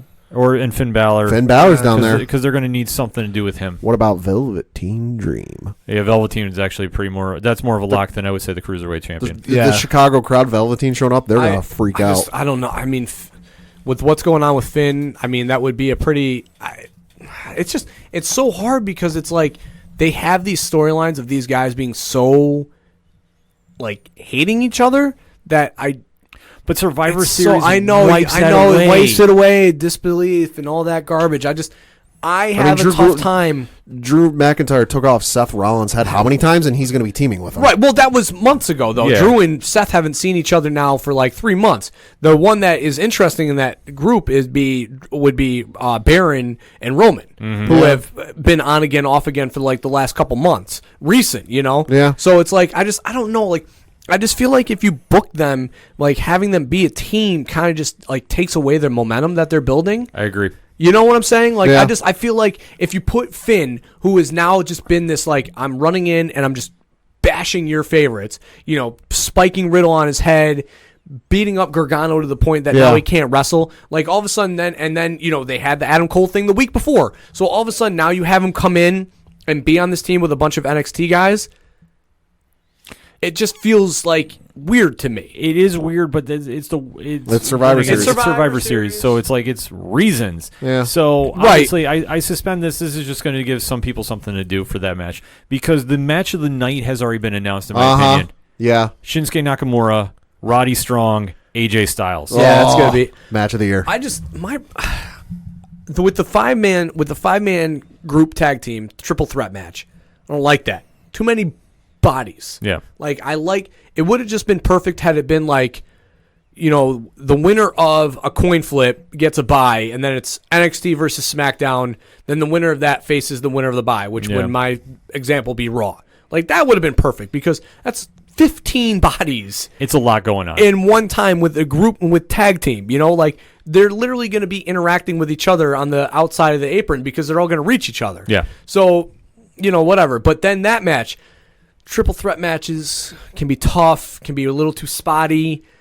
I like all three of those guys, Nakamura and Strong, more than AJ Styles in that match because they're stiffer. Yeah. So Yeah. that will be a ton of fun. Like, I know AJ can work that style because obviously, him and Shinsuke had a great run together in New Japan. before the two garbage matches that we've gotten in WWE. Nut kicks of and doom. Come at me if you don't agree with this, you two, because I don't care. Those matches were not good. No, I said no, I agreed. yeah, all right, I said yeah. the nut kicks of doom. Yeah. So I mean, it would be fun maybe to see the fact that these two have had nothing to do with each other, and now they're all coming in as champions. Maybe they won't stoop to that garbage again. So it will be. Nonetheless, it is super exciting. Yeah, that's the selling point that we can all get on board with. So definitely hit us up on that hashtag ODPH. First and foremost, your thoughts on CM Punk coming back. Are you excited? Are you not? And why? We definitely want to know. And then secondly, Survivor Series is starting to pick up some momentum. Are you excited about that show or not? We hadn't talked about AEW Full Gear because we did cover that on the hashtag 607 podcast, that wrestling show, because we haven't come up with a real name for it yet. Rich and I broke it down. You can find that on the Three Fat Nerds Network. So we kind of deep dived into that. A little more about NXT, some New Japan Pro Wrestling stuff. It's a really good show. If you want to check out some pro wrestling, we're going to be starting that monthly between the 607 podcast group. So stay tuned for that. And like I said, you can find that on Three Fat Nerds. Real quick though, Ken, what did you think of the MJF Cody Rhodes finish? I thought that the finish was rushed. Yep. I thought that the timing of the towel getting thrown in was off because he was in the full lion tamer and Cody was not moving. Right. And I thought had they done it like when they were just putting on the hold and threw the towel in, I think it would have been better storytelling. Sure. I like the one comment I saw on Reddit where it was a clip of what happened, and the top comment was it was on the Squared Circle subreddit. The top comment was MJF turning heel when he's already a heel. Somewhere Kevin Owens is crying. Yeah. I wasn't a fan of the whole now he's never going to get another title shot. Well, see, this is where I started having a conversation. I actually had good conversation on Twitter about this because a couple fans were talking and saying, no, this is how they preserve it because MJF cost him so they can kind of retcon it. I'm waiting to see how they explain it on Dynamite tonight. Yeah, well, the Bucks already came out and said that the stipulation will be held. So there will be no reversing is what they said. So, but unless they do something like a Royal Rumble type where Cody wins. I'm waiting to hear what they're doing, but I'm just more happy that we finally have heel MJF. Right. Because this happy-go-lucky Cody Lackey is boring as all hell. But you know what, though? I enjoyed the butt-kissing MJF and then the bashing behind everyone else's back. Like the stuff that we saw in Being the Elite. Yeah. If you watch the YouTube show, you saw, he would be interacting with, one of the SCU guys and completely crushing them to their faces, and then Cody Rhodes would come back and they'd be like, "Oh, Cody, hey, bud, how you doing? Yeah, I was just talking, the SCU guys, like, they're so cool. Yeah, this town does suck, ha, ha, ha. And then Cody would turn his back again and be like, "Don't ever look at me like that again." Oh, yeah, he's brilliant. And just to see him now get his push, I'm super happy about it. And like I said, we talked about this on the Three Fat Nerds show or network, so you can definitely hear that episode. And then next month, we got some guests coming on, and maybe we'll have some more ODPH panelists joining. Stay tuned for that. So we're going to take a quick break. We'll be right back. Hey, this is Johnny Moose from Excite Wrestling, and you're listening to the ODPH. I didn't mess it up. I thought I would. Right now, back to the guys.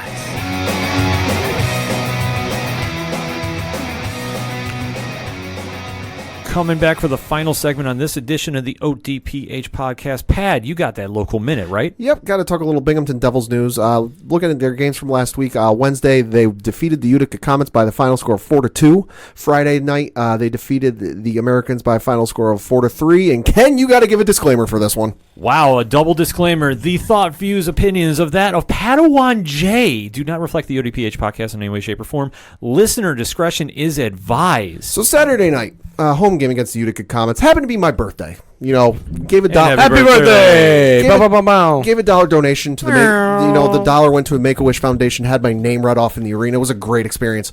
Really looking forward to the game. Devils ended up losing the game by a final score of 3-2 in overtime. However, I would say they didn't lose that game. No, the refs screwed them out of that game. So the refs screwed the refs? No, the refs screwed the Devils. I'm sure they called a fair game. Absolutely not. I realize I'm not like you, Ken. I haven't watched as much hockey as you have. I am not as well versed in the rules as you are. There are some things that you might be able to call clear as day, but I look at to see maybe 9 times before I see it. But I'm watching this game going, there's a penalty. There's another penalty. They were not calling anything. There was one moment when the Devils were on a penalty kill. We were down 4 players to their 5. And when you're on the defensive, you're down a player and you shoot the puck to the other end of the ice, they're not supposed to call icing like they normally would. Refs called icing.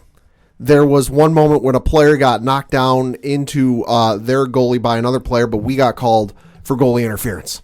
You get to the end of the game, and it's, of course, you get to overtime, and it's 3-on-3 for 5 minutes in the American Hockey League. And going back and forth, and one of their players gets knocked into our goalie, and the puck goes into the net. And they go, goal, it's good. And Utica got the hell off the ice as fast as humanly possible. The refs and immediately our goalie stood up and started screaming his head off at the refs. Couldn't tell what was being said because, hey, he's a distance away and he's got a mask on. He's screaming at the refs. Another player screaming at the refs. The refs got together and started talking it over. And then made the motion. And the entire time, mind you, the arena is booing louder than I've ever heard. To give a comparison, I'm talking Roman Reigns the night on Raw after he beat Undertaker at WrestleMania loud. That is quite loud. It's loud. It was so loud that when the arena went and played the funky chicken dance music, which if you've been to a hockey game, you know it comes with that music. Hey, refs, you suck. You could not hear the music being played over the crowd booing. So the Devils that did not lose that game, the refs screwed them out of that game. End rant. Looking at their games coming this Pat coming with that hot take. Looking at their games coming in this week, they got a chance to get some revenge. They've got a game this Friday at home against the Phantoms. Game time 7:05. Saturday they've got a game again at home 7:05. It's Pucks and Paws night at the arena, so you're able to bring a furry friend to the game. And then next week, Wednesday 7:00, they got a chance for some revenge. They're playing Utica. Oh, so are you going to be in attendance for that one? No, that one's up in Utica. So no road trip up there to no road trip up to Utica to inspect the referees and see what they're doing. No. Fair enough. No, I just wanted No, to that was definitely an instance where I'm looking at this and I was with my girlfriend and I mentioned to her and a few people agreed with me. Arena staff probably had to hold the refs in their locker room for maybe an extra half hour, 45 minutes because if they didn't, it was going to get ugly. Good thing we don't do Patreon because I'm sure your chat message to Coach and I that night was going to make it on there. Probably because they went to do the 3 stars of the game and Devils player got the 3rd star and the 2nd player star went to one of the Utica players. A couple bottles got thrown at him. Well, you don't want to see that happen, but I can understand the frustration of bad referee calls. Mm-hmm. Happens all the time, especially when a lateral from Baker Mayfield is called back and said to be a forward pass. But we don't need to get into that, but I can definitely understand the frustration. Binghamton Devils.com because there was some Bulldog action going on too. Now, was it as controversial as that, Coach? No. Okay. Definitely not. So the Bulldogs came in against the Norristown Knights, put up a nice W, 121-98. Norristown came into that game, I believe, undefeated. Yep. So another good performance by the Bulldogs, putting on their Facebook that this is their hottest start that they've had at 4-0. Interesting when you've started every other season undefeated, but okay.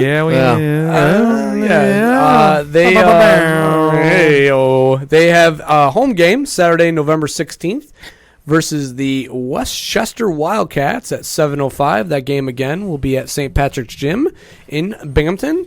For more information, binghamtonbulldogs.com. And we are still on the countdown to Syracuse. Yes. Oh, we are very much on the countdown to Syracuse. Saturday, January 11th. That is creeping up exponentially. Yeah, we might have to shoot a line to them to see when tickets are going on sale for that game alone. I mean, yes, because that will be must-watch. That's going to be must-watch if you've never been to a Binghamton Bulldogs game, and you can make it, obviously, to all our out-of-country listeners. Shout out, and thank you for listening. If you can make it to the game, it's going to be a must-attend game. If you can't, expect some full highlights and definitely a lot of live tweeting that night because that game is going to be out of control. But like Coach said, Saturday, November 16th, they're home again against Westchester, so binghamtonbulldogs.com for more info on that. And let's get into rounding those bases, shall we? Sure, I'm going to lead us off here, talking a little baseball because, hey, postseason, but they're handing out some awards. I've got to mention Silver Slugger Award because our own DJ LeMahieu of the New York Yankees won the Silver Slugger Award for second base in the American League. Got to give a special shout-out to Carlos Carrasco, a.k.a. Cookie, for winning the Roberto Clemente Award, obviously donating a lot and raising a lot of funds for leukemia, also beating leukemia himself during the season. Huge. Huge congratulations to him. Looking at Rookie of the Year, you've got to give a big shout out to the former Binghamton Rumble pony Pete Alonso, winning NL Rookie of the Year almost unanimously. Well deserved. Falling one vote short. No, absolutely well deserved. Looking at the Cy Young Awards, which were just announced a little bit before as we are recording, Justin Verlander won the American League Cy Young Award, and for the second straight year running, Jacob deGrom won the NL Cy Young Award. But the big controversy down in New York is the AL Manager of the Year. Like we said on last week's show, it was Aaron Boone and two other folks because, hey, they had to name two other folks. Aaron Boone did not win Manager of the Year. They gave it to Rocco Baldelli of the Minnesota Twins. I do not agree with this decision because, hey, congratulations. Your team hit a lot of home runs, made it into the playoffs, and got swept in the first round. Meanwhile, you had the Yankees who had their own personal ward running at Mount Sinai Hospital down in New York with an injury list that would be an all-star team for any other decade. Do not agree with it, Man, but hey. Josh bringing the fire right now. A little bit. Pat is bringing that smoke. Yeah, so little heated, but hey, it is what it is. Moving on. Other big story coming out of baseball this week is... It is what it is, all right? It is what it is. Nothing I We can ain't do on about it. Patreon. I can't really say what I want. Moving on, the other big story in baseball this week is, of course, ex-Astros pitcher Mike Fiers going on the record with The Athletic and saying that the team was stealing signs and doing it so electronically. So because The Athletic is a paid subscription service and it's behind a paywall, basically what happened, what he told them is that they had a camera set up in center field that was hardwired to a television screen that was in from the dugout to leading to the clubhouse, so kind of in that kind of hallway walkway. Okay. And the camera was trained on the pitcher and would record what the signs were, and you'd see the pitches and the whole thing, and they'd figure out, okay, this signal means fastball, this signal means slider, curve, whatever. And when it was going to be an off-speed pitch, they'd bang on a garbage can, a couple times so the batters would hear it and go, hey, this is coming. Now, of course, MLB is going to be investigating this because while, yes, stealing signs is a part of the game, but there's a difference between having a player on base and maybe leaning a certain way if it's a certain pitch or maybe doing a hand signal or something like that. That's one thing, but it is against the Major League Baseball rules to use any such electronic devices to attempt to steal signs. Now, the thing a lot of people are bringing up is back in the 2018 ALCS against the Boston Red Sox, there was a Astros employee kicked out of Fenway during the game. According to bringing up an article from that year, they were in the ALCS, as I mentioned, and according to Danny Pickard of the Boston Metro, an Astros employee was removed from an area adjacent to the Red Sox dugout during Game 1 of the ALCS in Boston. Citing multiple sources, Pickard reported that the man, quote, had a small camera and was texting frequently but did not have a media credential, close quote. I got to say, probably the funniest reaction out of this whole thing is former Yankees pitcher Phil Hughes saying, quote, I'm convinced every team was using cameras to steal signs, but only during my starts, close quote. Amazing. Mm-hmm. But we'll see where this goes. Yeah, I mean, we live in the day and age of the digital world invading sports. Mm-hmm. So stuff like this is bad. I am not trying to sugarcoat that, but it's almost the norm now, as weird as that is to say. Yeah. I mean, obviously not to throw shade on the Patriots, but I mean, Spygate has always been the hotbed topic, which this kind of got brought to the mainstream. So this obviously is a bad look for the Astros. Now it just depends on what Major League Baseball wants to do as punishment. If you really want to send the message, you shouldn't be doing this. That's what it's going to come down to. Yeah, oh yeah. Do I believe that there is now an asterisk on their wins over the Yankees? Yes, and I will say that proudly now. Oh yeah, because the thing of it is the Yankees during that 2017 postseason, the LCS, they did not win a game in Houston. Houston, for what it's worth, in the 2017 playoffs where they were 3-6 on the road and 8-1 at home, which is almost unheard of. Yeah, it's a little fishy there, but karma came back to haunt him this year, so I guess it pans out. Yeah. So we'll have to wait and see on that. Coach, what you got? Ken, let me ask you something. Okay. You ever heard of Evansville? No. Only on a map. Can't say I have. The only thing coming to bell is maybe Bob Evans, but that's where would you say Evansville is? Kentucky? Maybe, sure. I don't know. But whatever they are, they beat Kentucky last night. Number 1 team in the nation at home. They got spanked on their own court. The Kentucky, number 1 in the nation at home, favored by 25. And not to mention, guess how much Evansville got for beating Kentucky? Probably a pretty penny. $80,000 to come in, be dogs by 20 points, and then come in and beat Kentucky on their own court. heck of a day for Walter McCarty, the former Kentucky Wildcat. I'll say, hey, Evansville going to be a number 1 seed? Well, quite possibly. I mean, I can't argue with it. They got the credentials. No, When you beat the number 1 team on their court, They're 2-0, and they beat the number 1 team in the nation. When you beat the man, I mean, hey, Ric Flair become said the it man. himself. When you beat the man, you are the man. So, hats off to them. Crazy, Mind-blowing. Mind-blowing. Then you talk about the fact that our own local Binghamton University went to Michigan State And got spanked. and got absolutely destroyed. Oof. The spread Oof. was astronomical to begin with, and I knew that Michigan State was going to cover. Got into an argument with a friend on the way home from the Giants game. What did they cover? Like 6? They won by 60 or something like Yeah, that? the spread was only 40. Oof. Only 40. Oof. I said that That's they were being going to. generous. I said they were going to cover. My friend, no. Michigan State will pull back the dogs. I said, It's Coach Izzo. not so fast, my friend. They're going to cover this spread, and not only did they cover it, they almost doubled it. Yeah. that was incredible. So, yeah. I mean, tough break for BU. I mean, good for them for getting to play these games. Last year they played Notre Dame. So to go and now play say- Michigan State. I want to say it's at least the second time in maybe 5 years they've played Michigan State. Both times they've gotten spanked. Yeah, I mean, these games that they play. Builds character. Yeah, it builds character. It's great for the kids to get to go and experience these games. I mean, I'm sure it's probably awe-shocking for them to be able to walk into Michigan State or play at Notre Dame or when they did the games at the Dome and played Syracuse, to walk into the facilities and get to experience that. So I mean, good for them. Evansville, tip of the cap. Yeah. To you, fine sir, for $80,000 and a win against the number 1 team in the nation. Absolutely. It gives inspiration going into March Madness. I mean, way too early, yes. Well- but it still gives inspiration. Does Coach Cal get fired now? I mean, that's got to be the talk that comes out of this. You know what? I wouldn't doubt it. I mean, just because you know how He's lost his touch. you know how that goes. I mean, to me, it's almost you have to. Break it down for me on Bring this. him into the mix. Hey, I'm just saying, if you lose to Evansville on your own home court, I guess the hourglass is up. It's time to return. I mean, to be fair, I don't think Virginia fired their head coach when UMBC beat them in the tourney. Sure.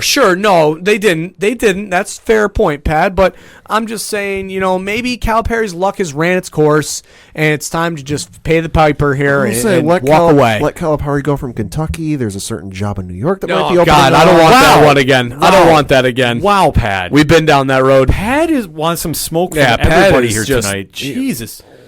This is getting out Not of control. earning any favors today, Pad.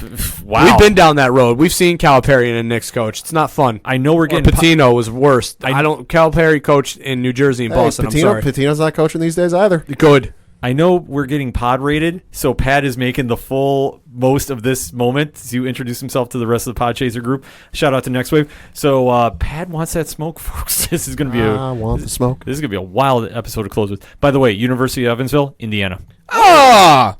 So That explains why the Indiana University Hoosiers were real excited. yeah, I would definitely say so. So obviously, my mistake about Kentucky. I thought it was an in-state rival game, but The joke was nobody knows where it is, Ken. It's okay. To be fair, though, I think there is an Evansville fair. in Kentucky. yeah, that's what I thought. It was Evansville, Kentucky. Yeah. So, but you know me, I got to do my fact searching. Sure. But we do it live. We don't do edits. So let me round the bases here. A couple quick notes UFC-wise. Obviously, the results of the BMF title controversy has spawned talk of Nick Diaz coming out of retirement to go fight Jorge Masvidal. Oh my lord! I'm excited for that one. Has anybody ever beaten both Diaz brothers? Boy, that's a good question. It'd be a rare feat. I don't think many people have. That's Not that I know of. real. I got to think of how many have fought both brothers. It's a very short list. Okay. Twitter, OD Parlay Hour. Let me know. So obviously, if they can make that title fight happen, I'm okay with that. Masvidal was talking about fighting Canelo in a boxing match. Yeah. I don't want to hear any of this nonsense. That's like Tyson Fury talking now fighting Miocic in a boxing match. I don't care for it. Listen, I respect everybody's athletic ability, but let's keep it in the lanes. If you're boxing, that's what you know. That's what you do. If you're MMA, do MMA and do it well. The last MMA note I heard is it's all but official. Johnny Bones Jones against Dominic Reyes is all but signed. Okay. All right. There's been some Twitter talk back and forth, and John, I believe, said in a tweet that Reyes was going to be the next guy.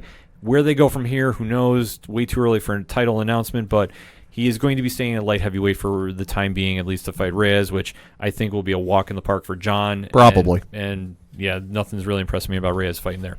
So to close out the base section of this segment, though, college football playoffs have been announced. Obviously, big ramifications from Alabama taking the L to LSU. First home loss in 4 years. Right. So the college football playoff bracket way too early has been announced. Okay.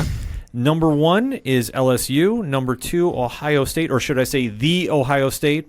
No, you can say Ohio State. You don't have to put the in front of it. They tried trademarking it, but they lost it. Yeah. Number 3, Clemson. Number 4, Georgia. Oregon and Alabama are outside looking in. Thoughts about this bracket thus far? Makes sense.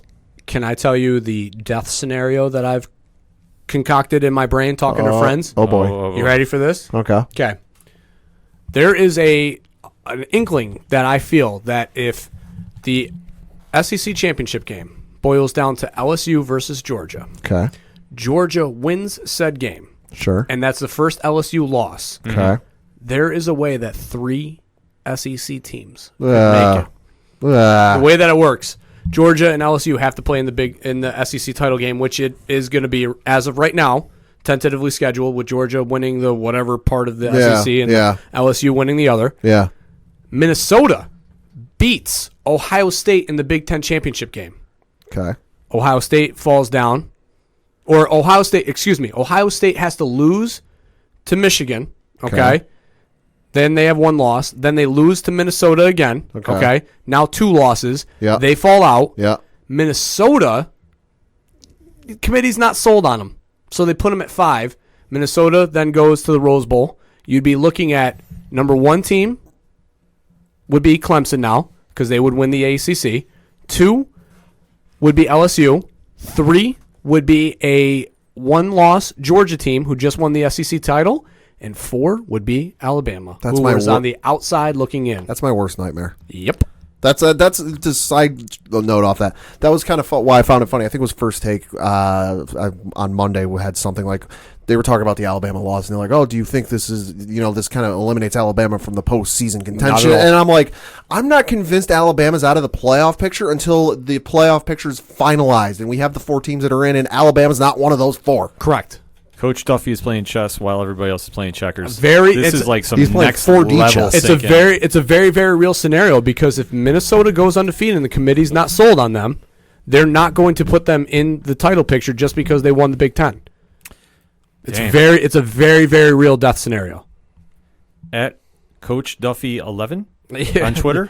Hey, I mean, breaking it down as is. I mean, the committee already has, and just like Pat said, you can't count Alabama out until the final polls come out. Okay. And that is definitely something the committee would do, because they would credit the fact that LSU beat Alabama in Alabama.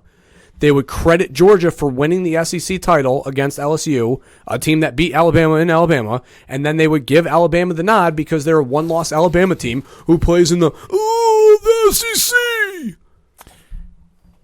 I'm just wrapping my head around this whole scenario. Yeah, I think about it. Chew it. I suggest you let that marinate. Yeah, I'm gonna let this marinate because it's very real. It's scary how real it could actually happen. Yes, we're gonna have to mark the tape on this one when they do the. I mean, it's a big I what if. I know it's early, but still, if you, I definitely don't see Georgia beating LSU, but it's a very what if. If we did it, if we got it right, Coach, we're gonna be blaring this when they make the announcement. All right, let's just hope we're wrong. For obvious reasons. For obvious reasons. So let's get into those locks and leaps now, shall we, and take the show home. So I will kick us off. Okay. Oh, look at that, doing that again, huh? Or would you like me to wait? No, go ahead. Go ahead. All right, so as I said early in the show, I'm getting my fantasy football revenge. I'm taking the Niners over Kyle Murray and Arizona. Give me the points 11.5. We're going to do this by 14. Ooh. Yeah, I don't care. I'm going to take off some people in Arizona, but it's all right. And for my leap, there is a certain betting rule I have. Okay. If the Steelers are a dog, you take them. Oh. If they're favorite, you don't, unless you take them to win straight up. Okay. They're going back to Cleveland. It's a divisional game. Cleveland, I'm sure, is going to be feeling themselves a little bit. I don't know what kind of the shaving, grooming tips are going to be for going into that game. The dog pound, is going to be the dog pound no matter what, 24/7. But this is Steelers, Browns. It's going to be nasty. It's going to be tough. It's going to be Smash Mouth football at its finest, but give me the Steelers. I'll say the dog pound will be loud, but whether that's cheers or boos remains to be seen. Exactly. So that's who I'm taking this week. A lot of good games to pick from. So, Pat, who you got? Well, for my lock, I'm going to take the Minnesota Vikings to defeat the Denver Broncos. Currently, Minnesota is a 10.5-point favorite. I think they'll be able to do that. And then for my leap, this one was real interesting. It's almost a toilet bowl scenario, if you will. You've got the New York Football Jets taking on the Washington Redskins. Where Washington is currently a 1.5-point favorite. I think the Jets are going to be able to do this because, if I'm not mistaken, Washington is starting Dwayne Haskins as their quarterback for this game. Correct, indeed, yes. So I think, the Jets are going to be able to do this. Over under how many goes Sam Darnold sees? 4. Okay. Hey, I just saw them live. Let me spell it out for you here of who my leap is. It goes Jets, Jets, Jets, Jets. Just saw. I like offensively the way that they're playing. Jamal Adams is a beast. Oh, he's up live. I saw him take Daniel Jones's cookies and then deposit them in his mouth without milk because he's that gangster. It was unreal. So, love that game. Jets minus 1.5. Easy win on the road. They're going to absolutely destroy Dwayne Haskins. Then my lock, and I had it. Bear with me, people. Talk amongst yourselves. My lock is going to be the Saints going against Tampa Bay. Okay. On the road, 5.5. They will cover this. This will be the game that they say, forget what happened in Atlanta. Look what we just did here. They are going to absolutely obliterate Tampa Bay. That is my lock. So Saints and Jets are both favored? They are, but hold on real quick. I got one more for you. All right. The over-under on this Tampa Bay New Orleans game, 49.5. I love the over. Ooh, all right. Bonus pick for you. Take the over. It's going to be a high offensive scoring game. New Orleans defense is on tilt right now. Tampa Bay's defense is terrible to begin with. They just cut their starting corner. It is going to be touchdowns galore. I'll say, as they like to say, defense optional. Yes, defense is optional. So this should be a high-scoring game. What do you think the score is going to be with Washington being the favorite for the Jets? 3-2. Yeah, I mean, it will be Jets defense 14, Washington's offense 3. It's going to be a fun game this weekend. And dare I say, Bills Mafia had better not lose in Miami. Jets got to come up. Jets got to get up for this one. Back-to-back toilet bowls. That's got to be tough to get up for. How do you justify that to your fan base? It's so bad. I mean, it's not back-to-back toilet home games like they could have. Yeah. Yeah. That being said, the music you heard on this episode is that of Fair City Fire. They're friends from Austin, Texas. They have some great music out. You can find that on OchoDuroParlayHour.com under the music section. You can find out all about them. Shout at the Robots, Honker, Walking Distance, so much great music. You can also go over to #607 Podcast, find all about 3 Fat Nerds, 8122 Productions. They're on Patreon now, so you should definitely check that out and donate.